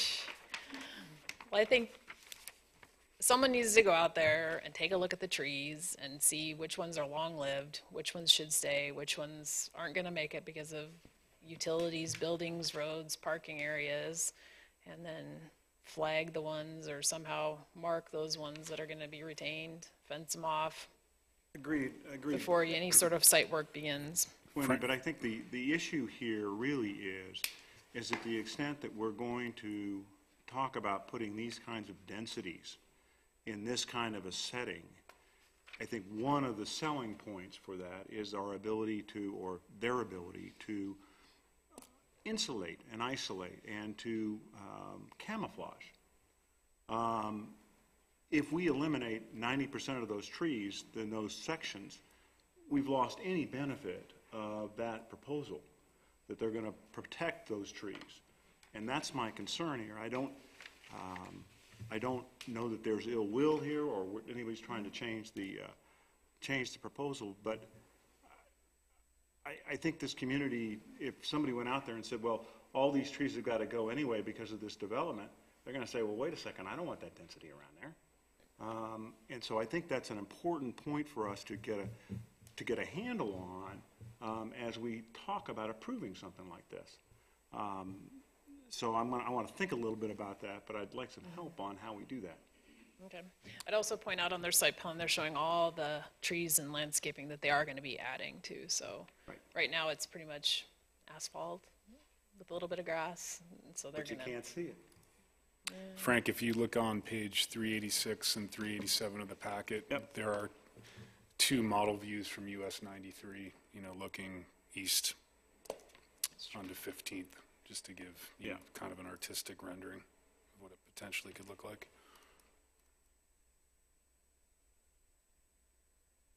Further questions for Wendy?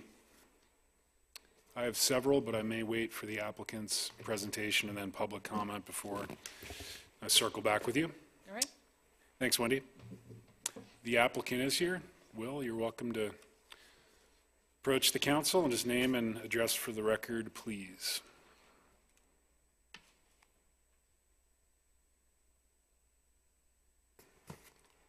Will McDonald. I live at 180 Fauna Road. We need housing here, and I think everybody knows that. We performed our market study in October, and we found that the need was 832 units. Again, that was done from a gentleman who's done a number of market studies in Montana.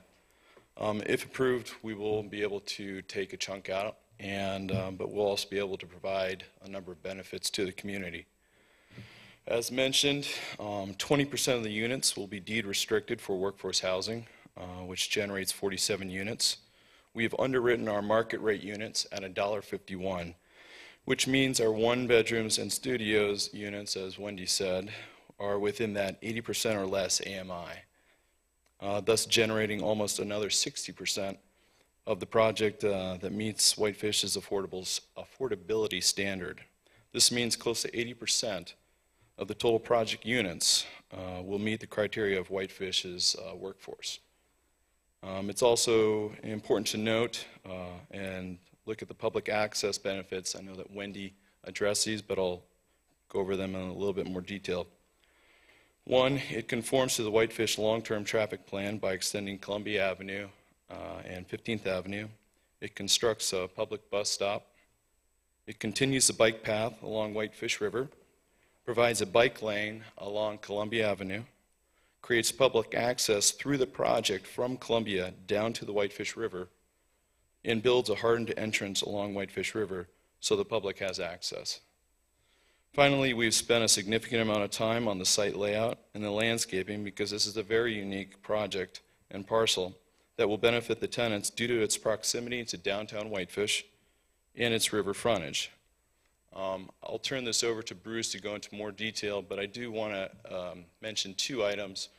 One, Frank, in your response in High Point, when we did that subdivision, we went out there, we GPSed all the big growth ponderosa pines we could. Anytime you're in development, we do have to cut down trees. But we see those just as important as you do because we do like that buffer. We tried to look at it from a standpoint of as little parking as we had to, but when picking sort of where we wanted to push, I don't think Whitefish is ready for a 5-story building. We looked at that to basically bring everything into the interior, and the executive decision was saying to stay within more of the confines of what's accepted in Whitefish. So we looked at this, we went before the staff 3 times to work on our site plan review.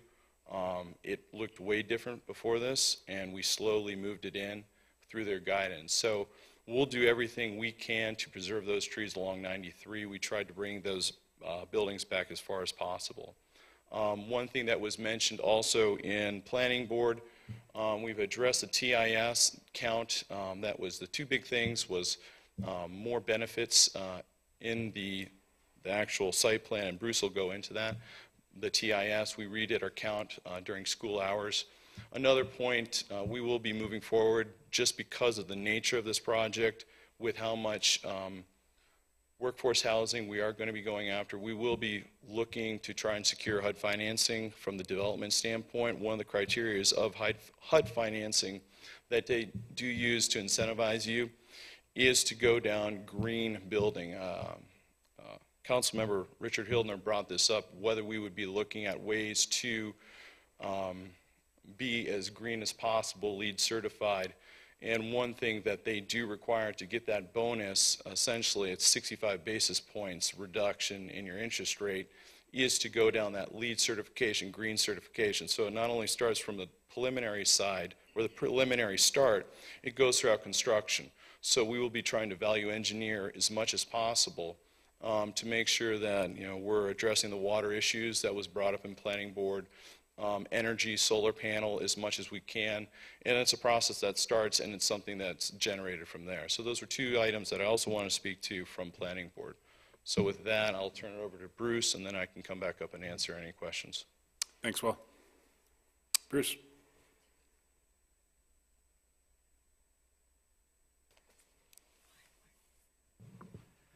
So after the... Name and address, please. I'm sorry. Bruce Booty, landscape architect. We know, but... 301 2nd Street. So at the planning board public hearing, there were several questions, and people wanted a better definition of what was on our open space plan. So if you can indulge me for just a couple minutes, I'd like to just walk through it with you. And we'll start at Highway 93. And you'll see that the more refined tree symbols on there are the existing trees, and then there are new trees added. And at this point, I'd say we're hoping to preserve about 80% of the trees along the highway. And I would say that, with this residential development, that's probably about the only way those trees would stay. If this was a commercial project, I don't think you could demand that those trees stay and that no one could see your storefronts. So I think it's a good solution.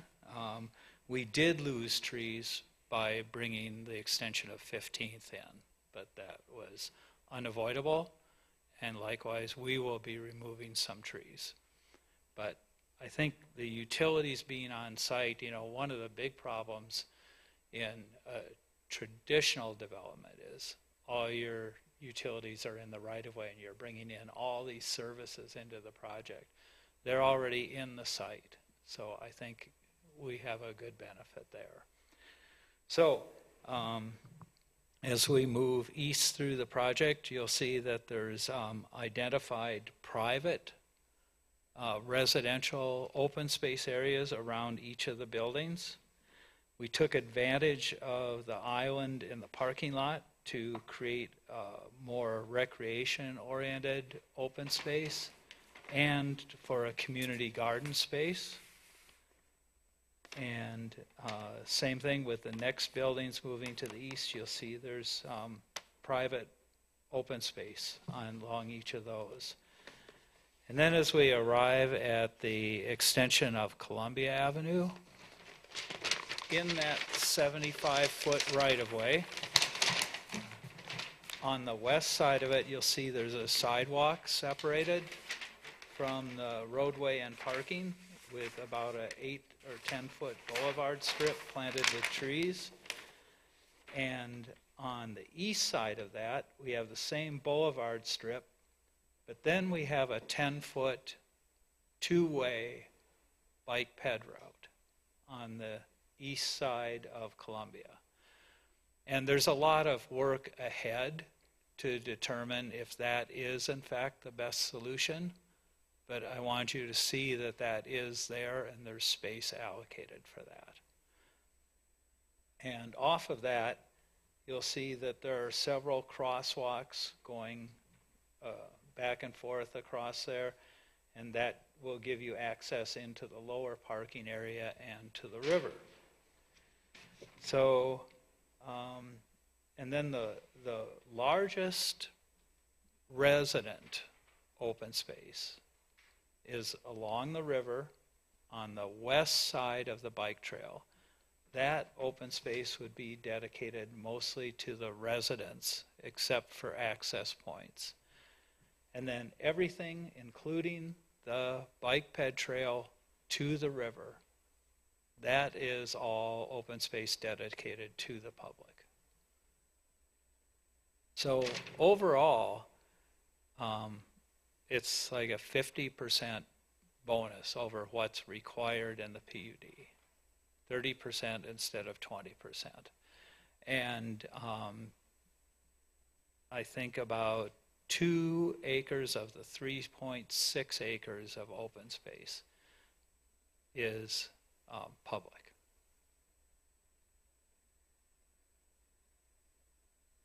And also within that, I think Will mentioned too, there's amenities for the homeowners. There's tot lot, the community gardens, possible pool, and then again the community garden spaces. So, and then the last thing along the river is there's an access trail to the river. And you can see it looping through from the center of the site, which that would be where the boat drop-off is in the parking lot as well. You can see the trail going between the clubhouse and the community garden space. And it goes directly down to the river, and from being on site, that appears to be the best possible site for hardening and access into the river. That's why it was located there. And granted, it's a little bit of a walk from the 7 dedicated parking spaces for the public, which are further south, but trying to balance out the needs of the residents and the needs of the general public and the location on the river that best suits access, this seemed to be a workable solution. And I would be glad to try to answer any questions. Are you the last presenter, or is Brett planning on? Okay. So we'll direct all the questions to you. Okay. I'm sure Will be glad to jump in. I had a quick question, Bruce. What is the purpose of the additional 5-foot river trail? It's Or simply. what's the intent? The main river trail is up above on the bank. Right. That lower trail was simply mostly to get you directly to the river access. And then we did loop another trail to the north from that, coming back up to the main bike ped trail. And it was simply an amenity to the public. Surface to be determined. Surfacing? Yeah, it would be some kind of pervious surface. Okay. Yeah.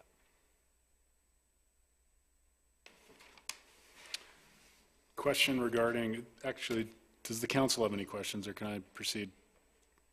Regarding stormwater, and I know this is at a very preliminary stage, but just reading the staff report, it indicated because of the site's proximity to the river, and I think because of geotechnical issues, I'm imagining the buildings were shifted to the west portion of the property for geotechnical reasons versus closer to the river.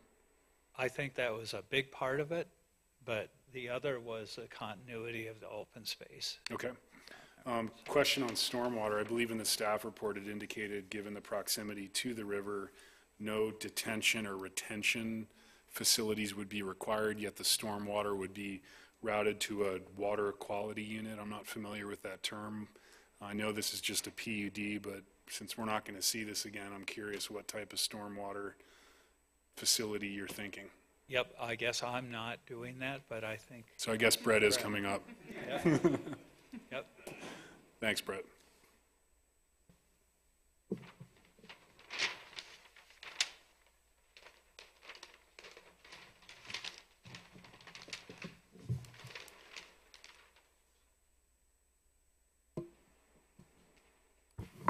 Hello, Brett Walczek, Principal Engineer, WGM Engineering in Kalispell, Montana. To John's question, it is very preliminary at this moment. I mean, there's definitely no denying that, but I believe condition number 3 puts us down that avenue of having to address water, sewer, and storm, and all the utilities. With it, we'll look at multiple versions of things with water quality treatment. It could be a treatment train where we try to do some swells to collect some of the sediments, but usually at the end of the train there is a water quality unit of some sort. It's a hydrodynamic separator at the minimum to pull it out of there, or we'll even go as far as a water quality unit with filters that are in there to pull the sediments. It just really depends on what we're seeing for how we're trying to strip some of the pollutants before we get to the water quality unit that we're putting in. For example, you do have a lot of pavement, so you can pull some oils and sediments and salts and things like that. So if we're able to get them in swells and pull some of those sediments out, then it probably reduces the structure we have. If we're not able to obtain that, then we do come in with a bigger style structure, you know, and then pull it out at the end. And so even though Whitefish is not an MS4 city, we still follow those standards and try to adhere to those standards of an MS4 requirement. So it will be a mechanical type system of some sort? Potentially be, but no matter what, you will have some type of hydrodynamic separator right there. To what level, I can't tell you at the moment. Okay. Regarding the site grading, I appreciated the model views that were provided from 93 looking east into the project. I know it's preliminary, so I didn't expect to have renderings and model views of different, you know, perspectives of the development for this level.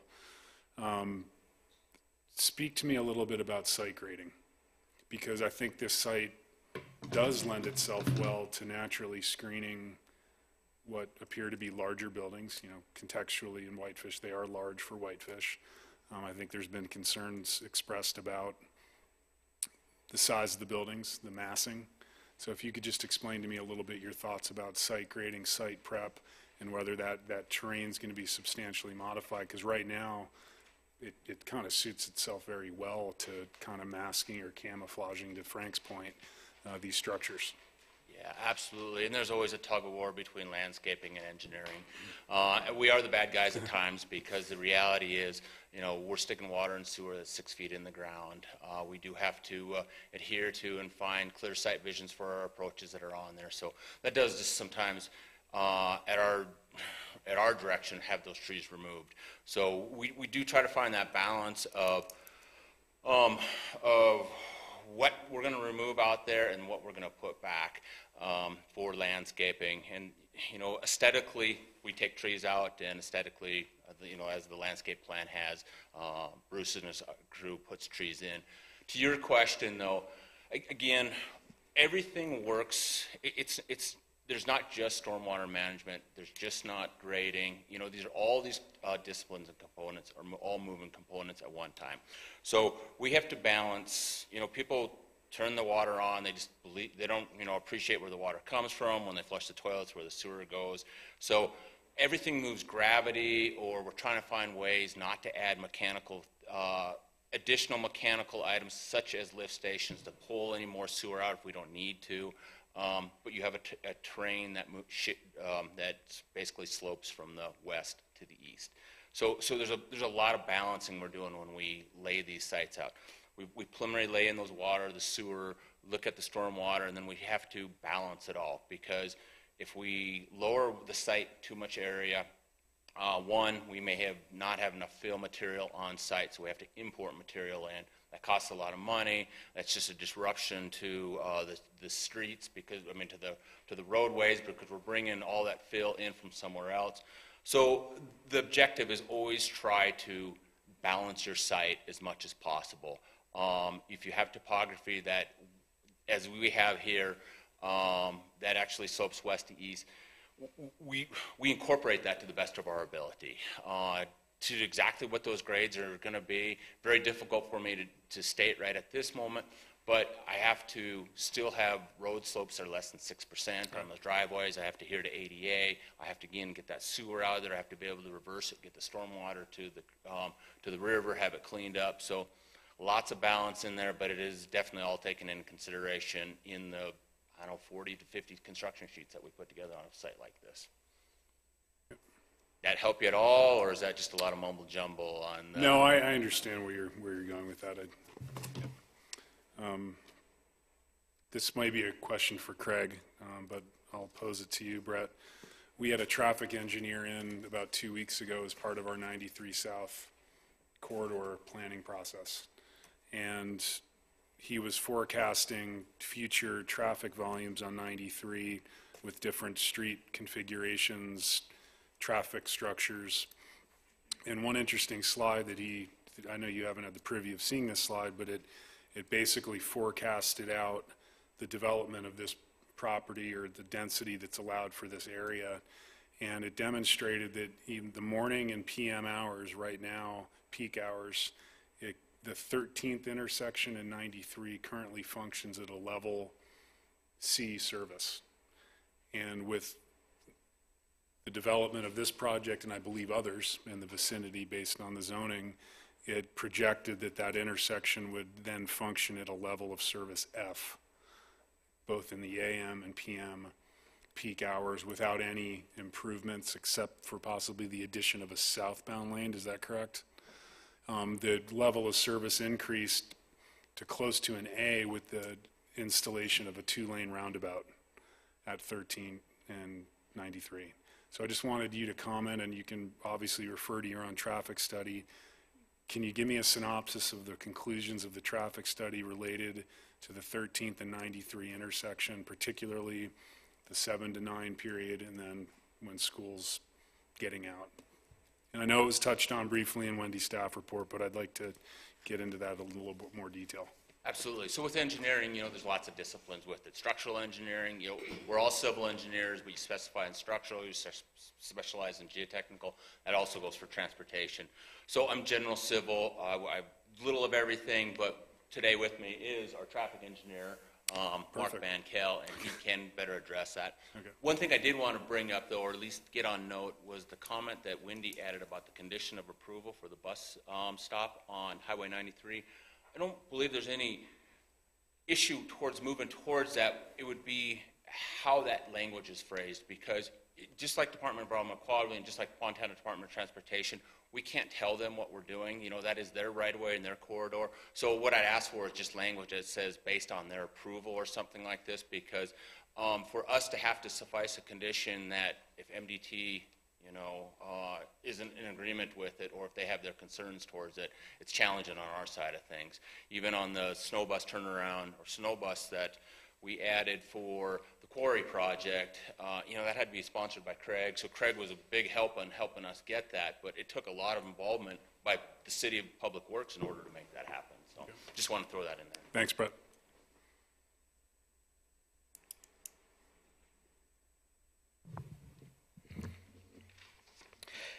Good evening. My name is Mark Bankell, and I am a senior traffic engineer at WGM Group, 1111 East Broadway in Missoula. And it's been quite a little while since I've had the opportunity to come to Whitefish and speak to this board. I used to be here on a more regular basis, but I'm glad to be back. And I would like to address the question that you posed about operations at 13th Street and Highway 93. And if you wish, we can touch on other traffic topics as well. 15th as well. Certainly. Yep. Certainly. So the question, well, let me give you just a brief bit of background. We did prepare a traffic impact study for this site. That was prepared originally in September. And then during the planning board meeting, there was comment that the counts that we based our analysis on, due to just the flow of the project and when things had to be submitted, we ended up having to conduct our counts during the summer peak tourism season rather than during the school season. And comments came back at planning board saying, well, at this particular vicinity, there's a lot of school traffic going back and forth, and we'd like for you to go back and reassess things based upon the volume of traffic that occurs during the school year. And so we went back out in November and conducted additional traffic counts, and it was of note that there were particular movements at the intersections that we studied, not all movements, but some, that saw a very significant increase in volumes during the school year. So it was good that we went back out there and took a look at things again. The analysis that we did, however, in both the summer tourism season and the school season, showed that the site-generated traffic, the traffic that's going to occur because of the development of this site, because of these apartments and the people living there, will have a very small impact on traffic operations at the intersection of 13th and Columbia, the intersection of 13th and Spokane. Intersection of 15th and Spokane, US 93, is a little bit different story because you're trying to make a left turn out onto a 5-lane highway at a stop-controlled intersection. And any place that you do that along Spokane Avenue or Highway 93 in Whitefish, can be challenging at certain times of the day. And that was why one of the reasons that it's important to have the 15th Street extension into the site through to Columbia Avenue, and then Columbia Avenue extends to the north, providing the people who live in this development with opportunities, more than one, on how they're going to access the street system. And it's always, in my opinion, having been a traffic engineer for going on 30 years now, always better to have more options, more network, more grid, rather than focusing traffic all at one location or to exit a site all at one spot, one intersection, to give people options and alternatives. And so the extension of 15th Street into the site achieves that. The answer to, I think, your question regarding the operations at 13th and Columbia in particular, and what your traffic engineer who's looking at the I think it's known as the 93 South corridor plan. I only had a little bit of time to research that. It got to be very late in the day, that information. And from what I can understand and ascertain from the research I did do, is that it's not only this site, not only the old North Valley Hospital property that was that land use was projected onto, but up and down the corridor, and then as a result of that additional use, operations analysis at this intersection was shown to be a level service F. However, if you look closely at that summary table, there's a footnote that specifically says that instead of a level of service F in the PM peak hour, it would be a level of service B, which is an excellent level of service, if there were 2 southbound through lanes on Highway 93.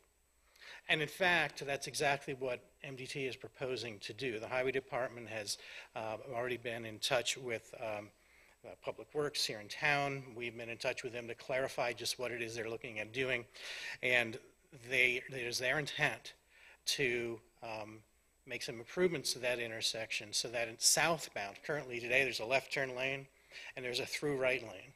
And it's their intent to modify that to a left turn lane, a through lane, and a through right lane. So there'll be a second through lane. So regards the footnote in the table, it'll be a level service B, not a level service F. To answer your question about the roundabout, I'm a big fan of roundabouts. Particularly single lane roundabouts. The 2-lane roundabouts are a little bit more of a challenge. That would be entirely up to the Highway Department as to whether or not they would entertain a roundabout at that location. So I have a whole lot more I could say about traffic, but I think what I would prefer to do is to wait either for your questions so I could not spend everybody's time talking about things you don't care about, and or address comments that might come from the public, if that's Thanks, okay. Mark. Phil? Richard, do you have a question? Yeah. I understand the 13th and Spokane or 93 modification that DOT is examining. The question I have is for 15th, people trying to make that early morning left-hand turn, as you pointed out, across 2 lanes or 4 lanes of traffic plus the suicide lane, which turns into a merge lane oftentimes, which is hazardous. And I know that when you exit, forgotten the name of the street, alongside McDonald's, it's no left turn onto 93, right turn only. But on the other hand, when you try to make a left-hand turn off of the end of Baker onto 93, you really know who lives in Whitefish and who doesn't. Anybody that tries to make that left-hand turn is not from here, particularly in the summertime. Certainly. So how are you going to deal with that particular issue at the junction of 15th and 93? So the way that it's addressed, I think most simply, is by, again, providing folks options. It's not so for example, if 15th Street came into the site and there was apartment buildings, parking areas that accessed it, and that was their only option, well, then we'd be in a different situation than we're in. In the situation we're in, you can continue through to Columbia, head north, and turn left via 13th Street. In the future, you'll be able to instead go down Columbia to JP Road and exit that way when Columbia Avenue gets extended further to the south. And so it's by providing those sorts of options. That's the only way we can do it.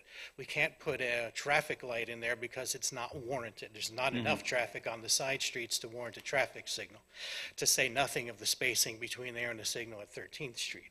So all that we can do is to provide them other options, other ways to make that movement. And then during times of the day, you're heading out at 6 in the morning, or other times of the day when there's not that much volume, you go up there and you stop and you pause and you make the left turn. So it's during certain times of the day when it's going to be, you're not going to choose to do it, but not during all times of the day. And so we try not to, the other thing we could do would be to put up a sign, no left turn, or do some geometric change to the intersection to make it physically impossible to turn left out. But then that's forcing people to go out and about and around and a little bit farther each and every time, rather than just during the peak times when it's more prudent to do so. Does the Department of Transportation have to approve that approach that you have described here? They do, and I'm going to take this opportunity, since you brought that up, to just say that in addition to Public Works here in Whitefish, taking a look at the traffic studies. Also, the State Highway Department has their traffic engineering section look at the very same study. They came back and they said that we don't have any objections to what you're proposing, to the analysis that you did, which is actually unusual. They always have something to say. But in this case, they said, looks good to us, but what you need to do is to prepare for us an approach plan. You're going to have to show us what you plan to do in terms of striping on Highway 93, what the radiuses of this approach are going to look like, lighting, landscaping, drainage, and all those sorts of things, and submit those to them. And that's, there's been comments, I think Wendy mentioned that we have to get an access permit from them. That is that process. So we will be preparing those plans and submitting those to them. Thank you. Thanks, Mark.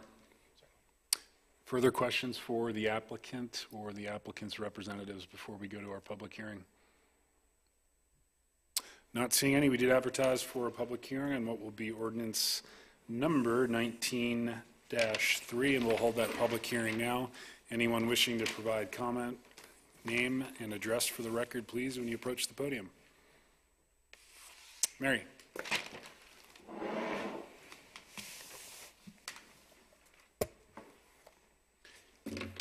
Given the time of the night, I would just ask that people be cognizant that it is getting late.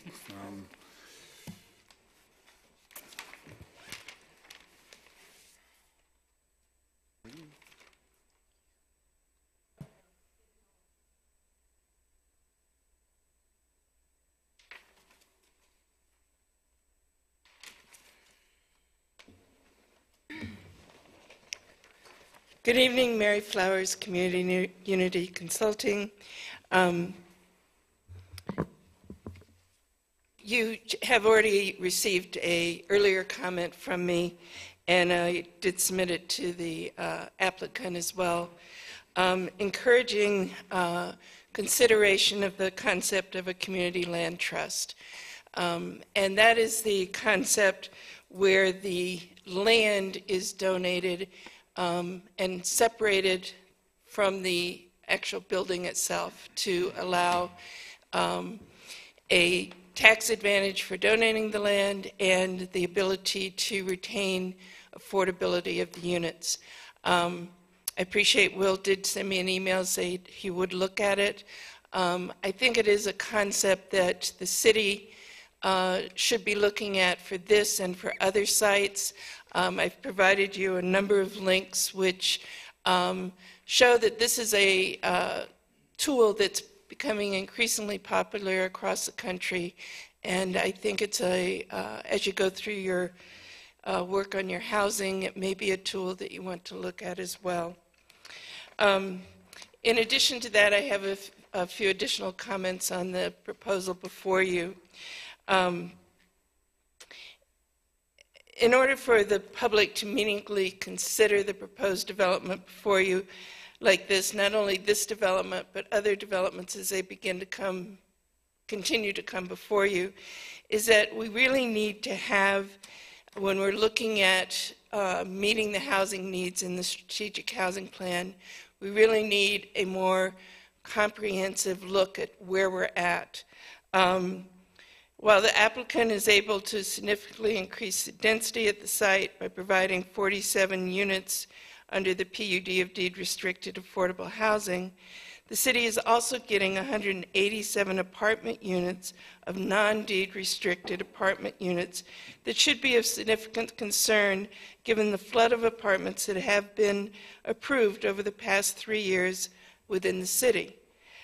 In order to make a sound decision on the merits of this PUD before you, you need to understand if the housing type proposed on this site truly moves the city closer to meeting the housing needs of those who are desire to rent, as well as those looking for options to rent or purchase single-family homes, as opposed to single-family second homes, a clear need identified within the housing assessment. I've included some of the charts that are in the 2016 housing assessment there. The chart that was included in the staff report, I found confusing, and I also am really troubled by this concept that units will be affordable even when they're not deed restricted. And I think there's no guarantee for this community that unless we have deed restricted units, that we are really going to be getting affordable housing long term, because those rates can change. And so I would urge you to request that a chart be provided on a regular basis as development proposals come before you that show you the type of housing units that have been approved and how this achieves or does not achieve the goals that you're working towards.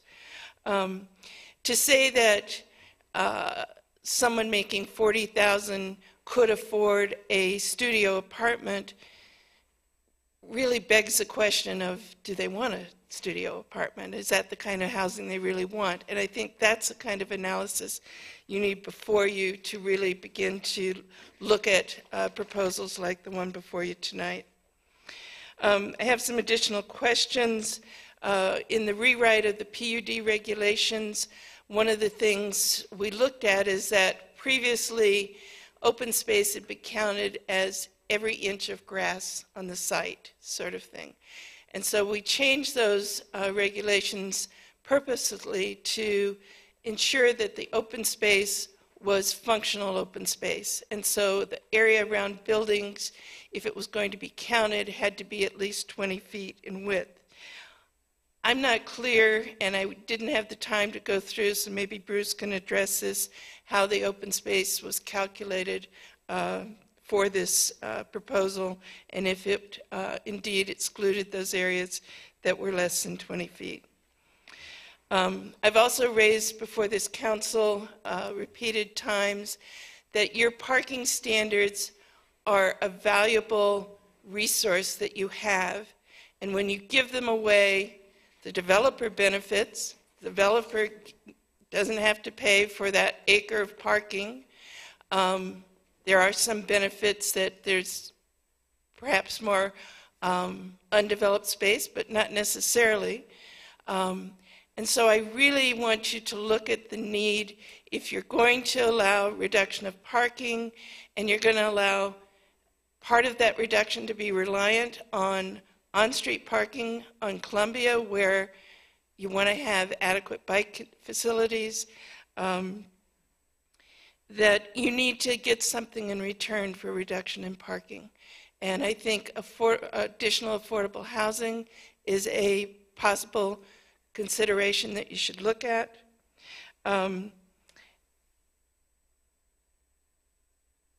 Let's see, there was one other point here I wanted to make. The other trend that I think we're seeing in the city is that these developments come in and ask for a reduction in parking, and then they place a fee on the renters for additional parking spaces. So I'd like to see a condition added that no fees for additional parking when there's a reduction can be added for these units. There was questions raised about does this provide the significant community benefit? So I've raised some questions about that. I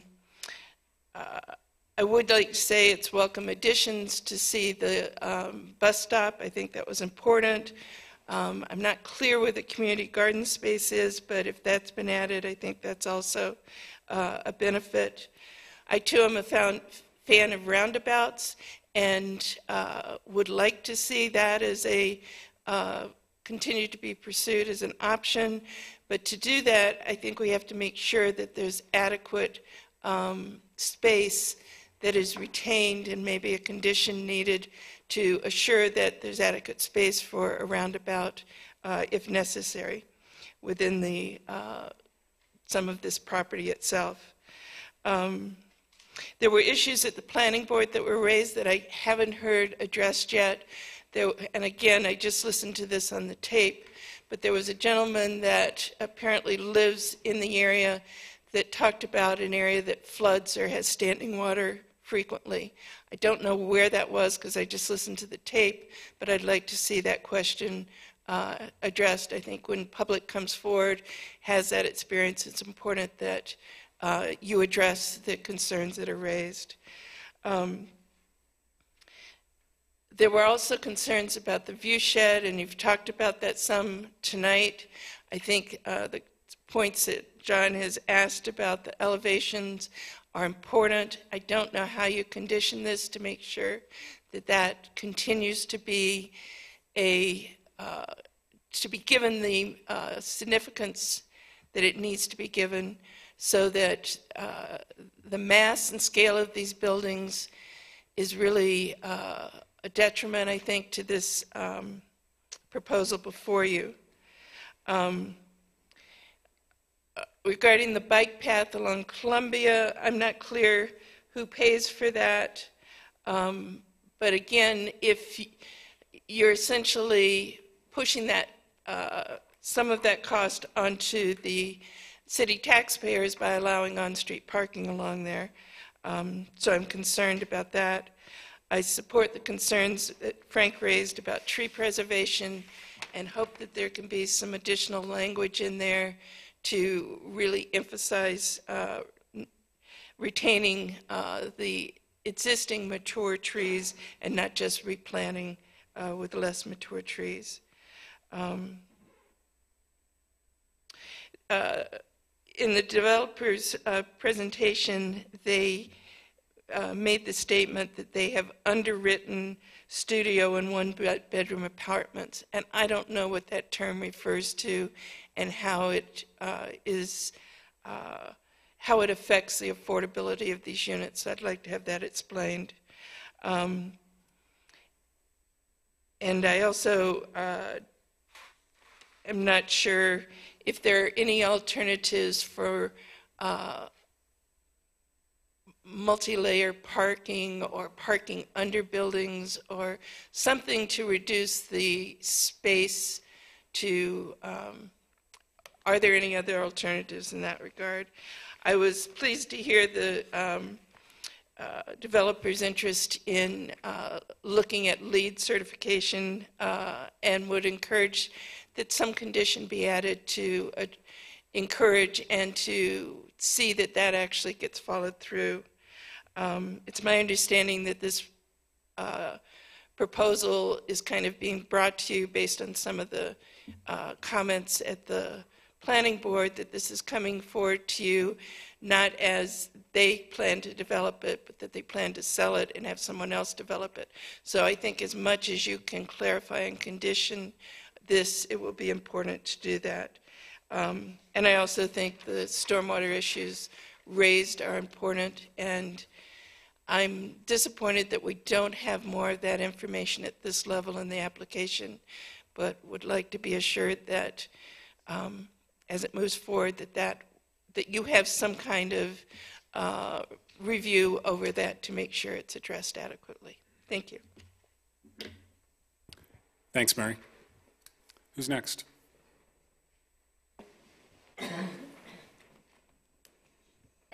Terry Peterson from Columbia Avenue. I have a very late night suggestion to probably answer many of the objections that have been raised by the public. And then I'll give you my serious questions. Just reduce the number of buildings on that site. You'll take care of damp basements. You'll take care of sewer water. But it's something that's probably not in the big picture. But the longer I sat here and listened, I thought, pretty easy. Just don't have so many people in such a small little space. I have just a couple of questions that I would like the City Council and the Planning Board to think about. I noticed that they originally said in their proposal that they were going to use the same zoning that the hospital did because it was kind of similar, you know, people, humans, being in either on stretches or in apartments. Why not? I don't understand what the commercial they're listed right now as WB2, and there's quite a few. I think it goes from WR1 to WR4 for low, medium, and high density residential. So why is this project being listed? I'm not sure what they're selling that it qualifies as commercial, because my understanding is all the apartments are they all rentals, or can people buy them? They're all rentals, I'm assuming. So we're not transacting any retail business, but that's something that they can address later when they have to answer some of the other questions. The rents, we talk about percentages. Percentages are an interesting phenomena. I'm a chemist and a laboratory scientist, and I have a minor in math, so I know what percentages can do for you. So I'd like to know, what is a low rent?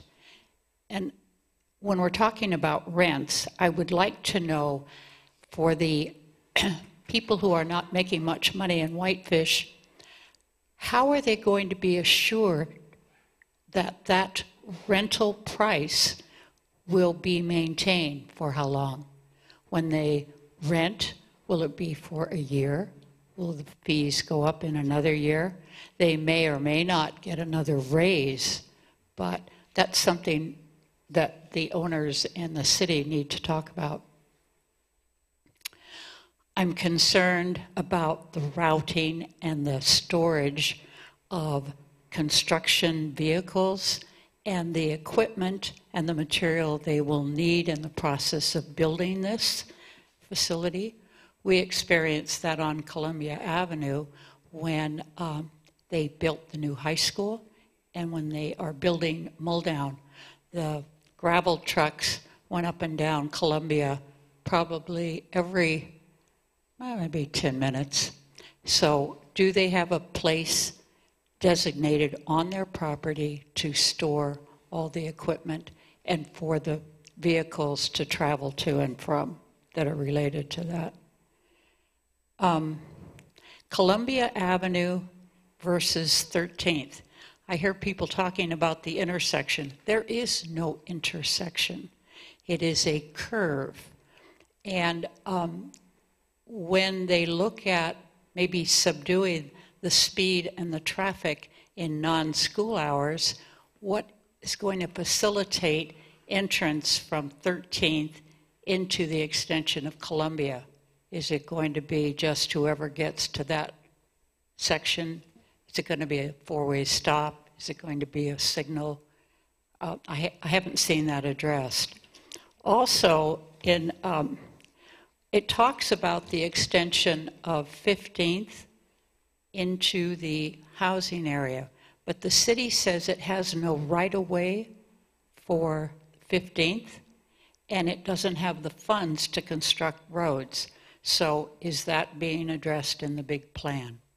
And we'll hear from our leaders about that at a later date. I'm assuming we're going to be together some other time with more information. I just hope you put us at the front of the agenda instead of the back. It's very late. Thank you. Thank you for your comments. Who's next?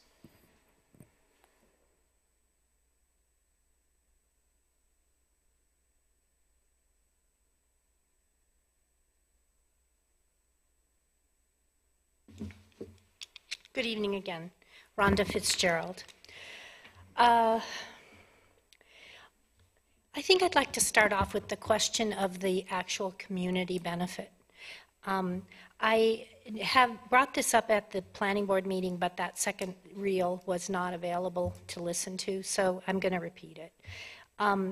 The 47 units of affordable housing are being called out in the planning report as a community benefit, but those 47 units are being used to get that density bonus. So I don't think you can be a community benefit and also the mechanism for the bonus. It's sort of a double dip. And And the two roads, the Columbia Avenue extension and the 15th Street, same, they need those for circulation in the project. So I don't quite see that as a community benefit either, because without those streets, you can't have that project. And I also see kind of buried that there's going to be a request for TIF for the infrastructure for Columbia Avenue. So I just question the use of those particular items as community benefit. I do think that the access to the river and the river trail and everything is a tremendous, wonderful thing. And I do think that this is an appropriate location for housing. And I'm really happy to see that this has come forward. But I would be much happier if it was a little bit better project. I think that 7 massive buildings, bigger than anything we have in Whitefish, is a bit much. And it would have been better if we had had a mix of types, including maybe on the west side or the east side of the Columbia extension, if that area could have been single-family townhomes, something like that, sort of like the 2 affordable housing projects the city's involved with that have a mix of housing types, apartments, some homes. I just think it would be more like Whitefish if it wasn't kind of an urban-looking housing project. So I'm disappointed in that. We talk about how our affordable housing should be a variety of types, and it's also called out in this application that the 47 units of affordable should include a variety of types. But I believe at the planning board, the applicant stated that the 47 affordable housing units would only be studio and single bedroom, 1 bedroom. There weren't any 2 bedrooms mentioned, and I think that's something you should pursue because Wendy kind of indicated that it would be some of each, and I think Frank asked that question. And I'm pretty sure that it was stated earlier that it would only be studios and 1 bedrooms, that they had priced those for that. So I hope that you would follow up on that. Finding number 4 talks about the character and quality of existing neighborhoods in Whitefish. But then the staff goes on later to say that this is an ideal location for housing due to its relative isolation. And I think that's just kind of the opposite of integrating into the neighborhoods. And that's another reason why I think it would be better to have different types so that that Columbia neighborhood could follow south through here and hook up eventually to the residential neighborhood behind the mall and further south in the new McKay project. I just think that 7 similar buildings like the drawing in the packet is very dense and very not Whitefish.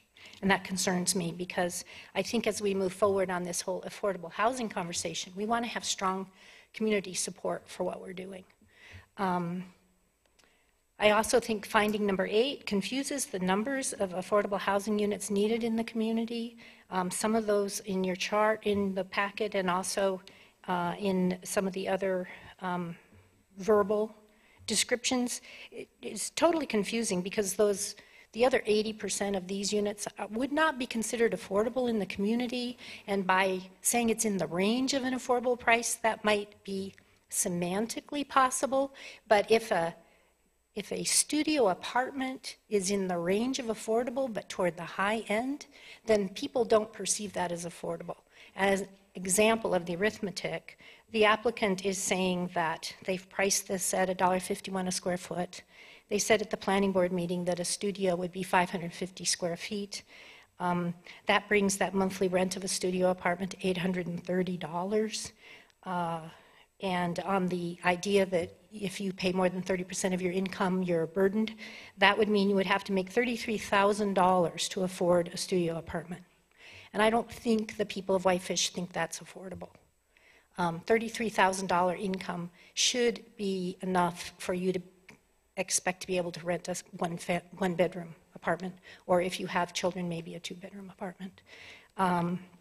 So I'm just worried about kind of the verbiage being thrown around and clarifying what we really mean. Because a 2-bedroom apartment in this project, 1,000 square feet, I think the applicant said it would be, that's a $1,500 a month apartment. A couple other notes. The planning board unanimously approved adding the language that no short-term rentals would be allowed. And I know that I've brought this up on other projects, and I know the planning staff thinks it's redundant. But I say, this is a pernicious problem, and why not just put it on there? And that way there's no confusion. And if this property is sold to another developer, it's right there on the thing. And I don't see what the harm is in restating that every time, because the short-term rentals are a disruptive entity. That's how they operate, and I think you guys need to be very outspoken in what you intend. And I would appreciate it very much. And the planning board saw the virtue of that. They approved that unanimously.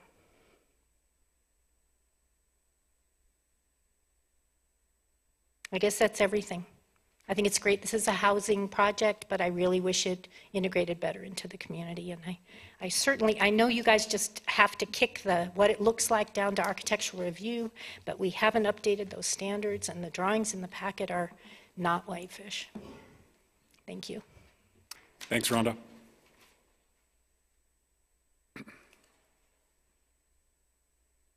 Good evening or good night.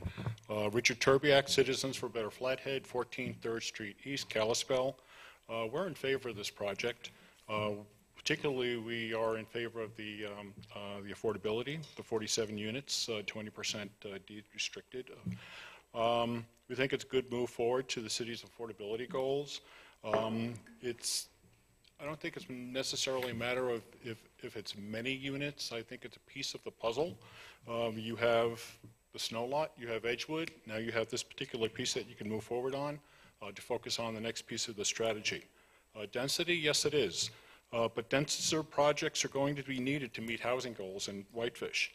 The project does develop visually,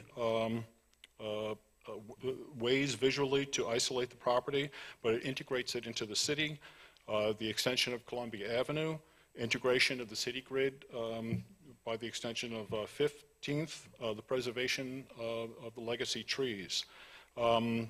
Seems to be the right location to introduce more residential housing into the corridor. Aesthetically, big housing boxes are tough to look pleasing, but I think if we trust the Architectural Review Committee and the process, the standards that are required to maintain, I think, between that give and take, we'll put together some pretty nice housing. And also, there's 30% open space compared to 20% that would be required for a PUD in that area. We do like the transportation piece. Through transportation alternatives, there's an opportunity to build on a more people-oriented environment. There's a fair amount of walkability potential here. We have access to the trail system, to mass transportation points.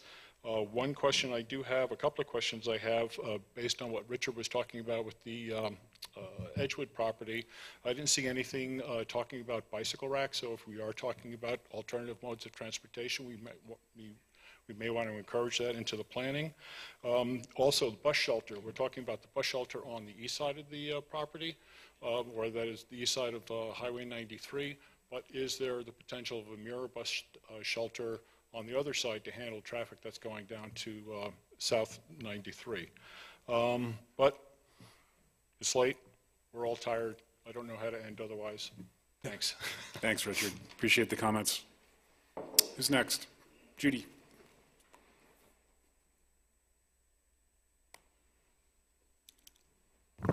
Judy Hesselin, 786 7th.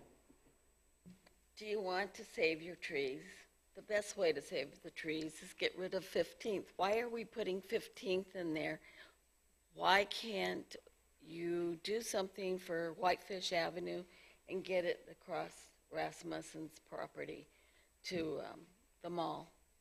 That way you have people, they can turn left at the signal in the mall versus trying to get in and out of there. I'm sorry, I moved.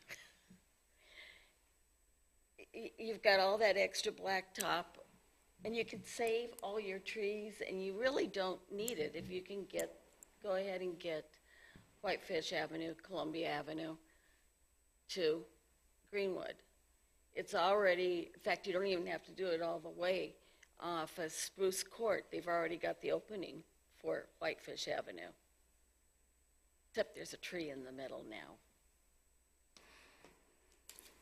That would save that. That would give you a little more space. And why are we jamming people into a 3-story building? I was looking up, well, when my adult children were babies, we lived in this apartment building in Concord, California, and they had 2-story units, which was really nice because you didn't have anyone on top of you and you didn't hear everything your upstairs neighbor was doing. And they had little patios, yard areas off the back, which made it nice. And they had the street kind of wandering through.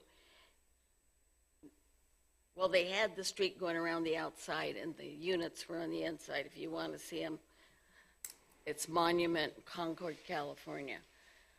Also, 500 square feet, you can have a 1-bedroom with 500 square feet. 900 square feet, you can have a 3-bedroom. I had a girlfriend who couldn't afford a house, and she got a house. It was 900 for 4 bedrooms. So it can be done. I really think this plan needs a little more thinking before it's approved. It just doesn't flow well for the town. And can we guarantee that when you have a 3-bedroom apartment, you're not going to hear the person upstairs tap dancing? Their children running around screaming and yelling? Just a question. But those are my main concerns. And it'd be nice, like I said, if you could get the road, make a deal with Rasmussen and hook in, and then you don't have to worry about 15th going through. And I'm sorry, I'm pointing at the... So, Thanks, Judy.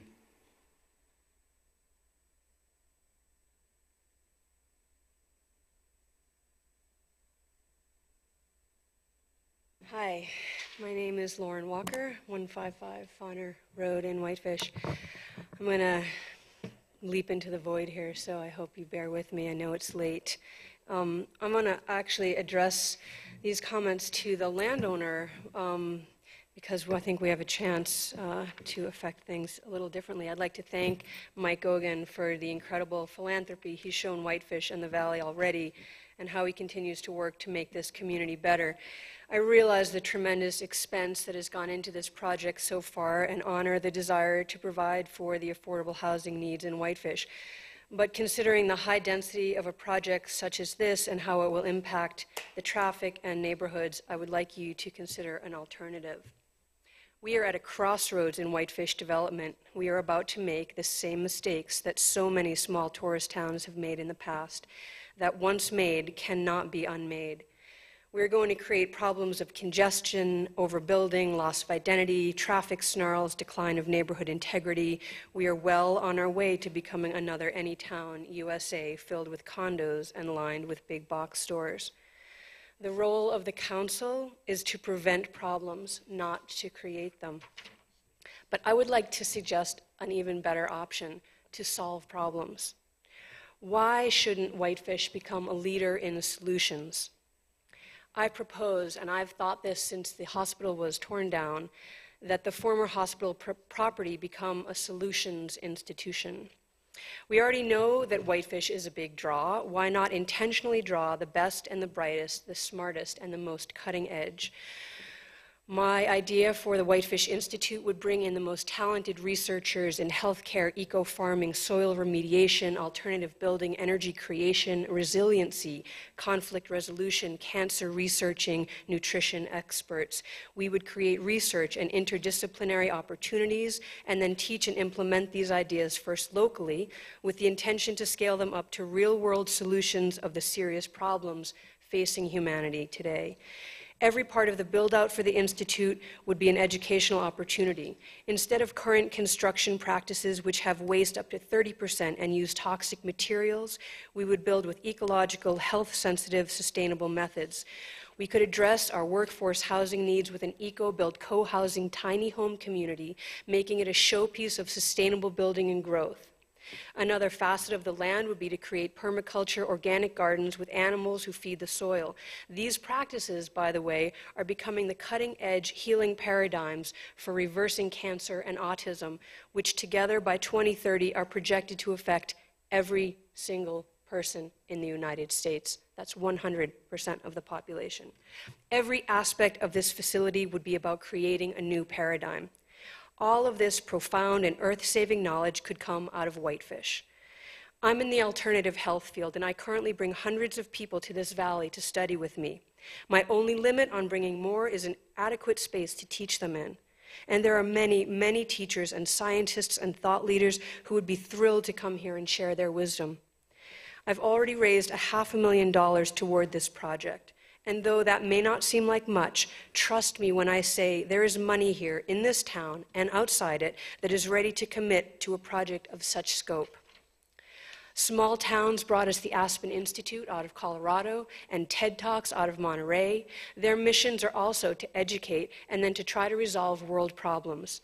This could be a legacy project, a project to inspire, educate, heal, and transform the world as we know it. There are massive amounts of money from such well-known people as Elon Musk and Jeff Bezos funding research into living on another planet. Imagine if the huge resources available in Whitefish alone were harnessed to save the planet we currently are on.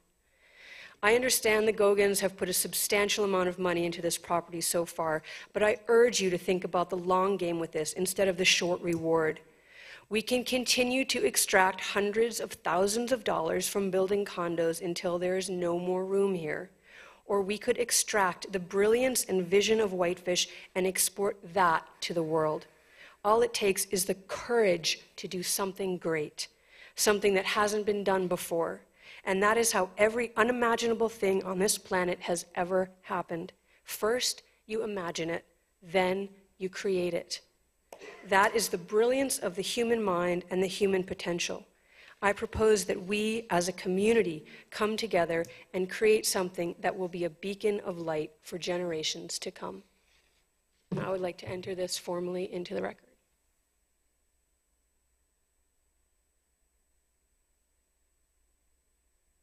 Thanks, Lauren. Thank you. Thanks, Lauren. Further public comment tonight on this item? Further public testimony? I'm going to go ahead and close the public hearing and turn it back to the council. Given the late hour, we will need a motion to continue past 11 p.m. I will move to continue this meeting past 11 p.m., revisiting it at 11:20.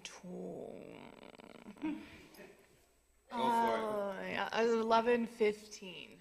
Is there a second to the motion? I'll second. Seconded by Ryan. All those in favor, please raise your hand. And that's unanimous. Michelle? A lot of information presented tonight. Obviously a complex project and a lot of things that this council needs to weigh. I'm going to make a suggestion. You guys can take it or leave it, but it's 5 of 11. We've been here 4 hours. This project warrants thorough consideration and discussion, and it would be my suggestion that we postpone deliberations until our next scheduled meeting. But that's certainly your prerogative. It's just a suggestion. Question for planning staff. Sure. Does that, if we were to follow the suggestion of the mayor, are we up against any time constraints for approvals? I don't believe there is any with the PUD. With the PUD. Okay. Just wanted to make sure that was clear. Mr. Mayor, I would concur with you, given the hour and the complexity of this matter and several others we've handled this evening. I would move that we delay our deliberations on this until our next meeting. Okay, there's a motion on the table to postpone deliberations and this particular agenda item to the January 22nd meeting of the Whitefish City Council. Is there a second to the motion? I'll second. Seconded by Melissa. With the full understanding that you open for discussion. Sure. Open for discussion. That the public hearing is closed, is that? That's correct. And therefore, any deliberations will just be the conversations of this body with regards to the proposal before us. Correct, and with the opportunity to ask the applicant questions if you have any. Okay? The public, of course, reserves the right to comment during the public comment period at the beginning of the meeting, as is our standard policy. With that said, we do have a motion on the table to postpone. All those in favor, please raise your hand. Those opposed, like sign, and that motion does carry unanimously. Thanks to everyone for coming this evening. I hope you understand the direction. No good decisions are made at 11 p.m. after sitting here 5 hours.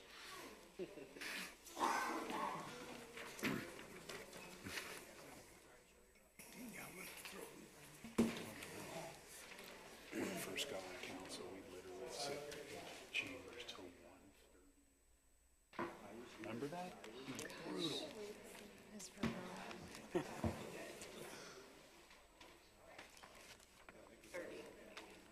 Chief Page, how much time do you need? But I was going to pass this off to another meeting when our report is ready. Would that be your preference? Yes, Just to defer this agenda item correct.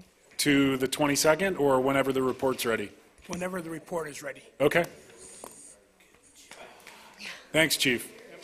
I owe you one. We'll let people trickle out and then we'll continue.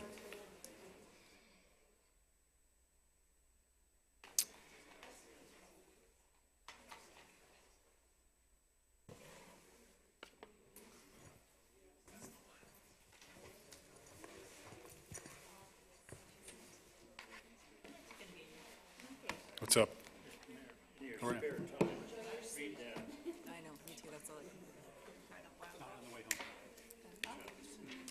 Oh, sure. Yeah. What's your phone number? Oh, perfect. See you, Dick. Thanks for coming. We're going to move on. We'll move on to item 8A, which is the review and consideration of the annual impact fee report. We will hear briefly from Dana on this, but you should be very familiar and up to speed on the impact fee report at this time. Dana. Great. Thank you, Mayor and Council. Real quickly, my report is included in the packet. This is an annual report that is required by our city code. So it's the same report that you get every year. So I'll just touch on some highlights. Overall cash reserves have increased from FY17 to FY18. That is due to the increase in revenues that we had during the year. FY19 is shaping Dana, up to... excuse me. Yep, Judy, can we take the conversations outside? Thanks. Sorry, Dana. Nope, that's okay. So FY19, though, is shaping up to actually be a great year so far. We've actually exceeded our budgeted revenue, and we will likely exceed FY16 numbers that were much higher due to the City Hall parking structure and 2 hotels. Overall, the expenditures have continued, to be standard. It's based on what we budget, and it's only for projects that are increasing capacity or expanding facilities. So I've detailed that in the report as well, and specific projects that we have worked on. As you know, we did a huge review of impact fees just recently, and those fees have been implemented as of January 1. So since you've, I'm sure, had time to read my report, if you have any questions, I'd be happy to answer them for you now. Thanks, Dana. Any questions for Dana at this time? Not seeing any, Dana. Thanks. Do you need a formal motion on this, adopting, or just more of an update? It's just required that I report to you annually, so Okay. I don't think a motion's necessary unless you'd like to. Great, thank you. Richard. I think it would probably be beneficial just to say that I have a motion that we've received it, just because it is a requirement. So I'll go ahead and move that we accept the staff report as presented by Dana Smith, the Assistant City Manager and Finance Director. Is there a second to the motion? I'll second. Seconded by Melissa. Further discussion? All those in favor, please raise your hand. And that's unanimous. Michelle, which brings us on to item 9A. You have Adam's written report and close with the packet. Any questions for Adam from the council? Adam, anything additional to report on? Yeah, I just want to again reiterate that the next meeting will be on a Tuesday, as will the second meeting in February. So that's about it. And just a reminder, our 93 steering committee public open house is tomorrow night starting at 5:30, correct? Correct. 5:30 at the Hampton. Hampton Inn. What's that? Promptly? Good. Thanks, Adam. You bet. We'll start with Richard tonight. Communications. The only things, well, I too wanted to remind the audience that, Heidi, gosh, we had an audience and now it's gone. The 93 open house, I think it's an important gathering to make sure that we get as much information as we can. I would also like us to set at some future date an opportunity to discuss Leo Keene's proposal on tree retention. I thought it was an interesting concept. It will take a little bit of staff work, I think, to see whether or not it's even feasible to do something like that. But to me, it makes sense to at least take a look at it to see if we can do something to retain our trees, the healthy ones. Thanks, Richard. Ryan? Nothing. Thanks, Ryan. Katie? Frank? I'm good this evening. Melissa?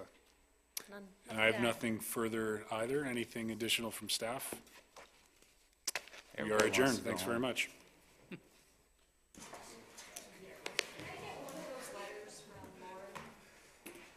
From who?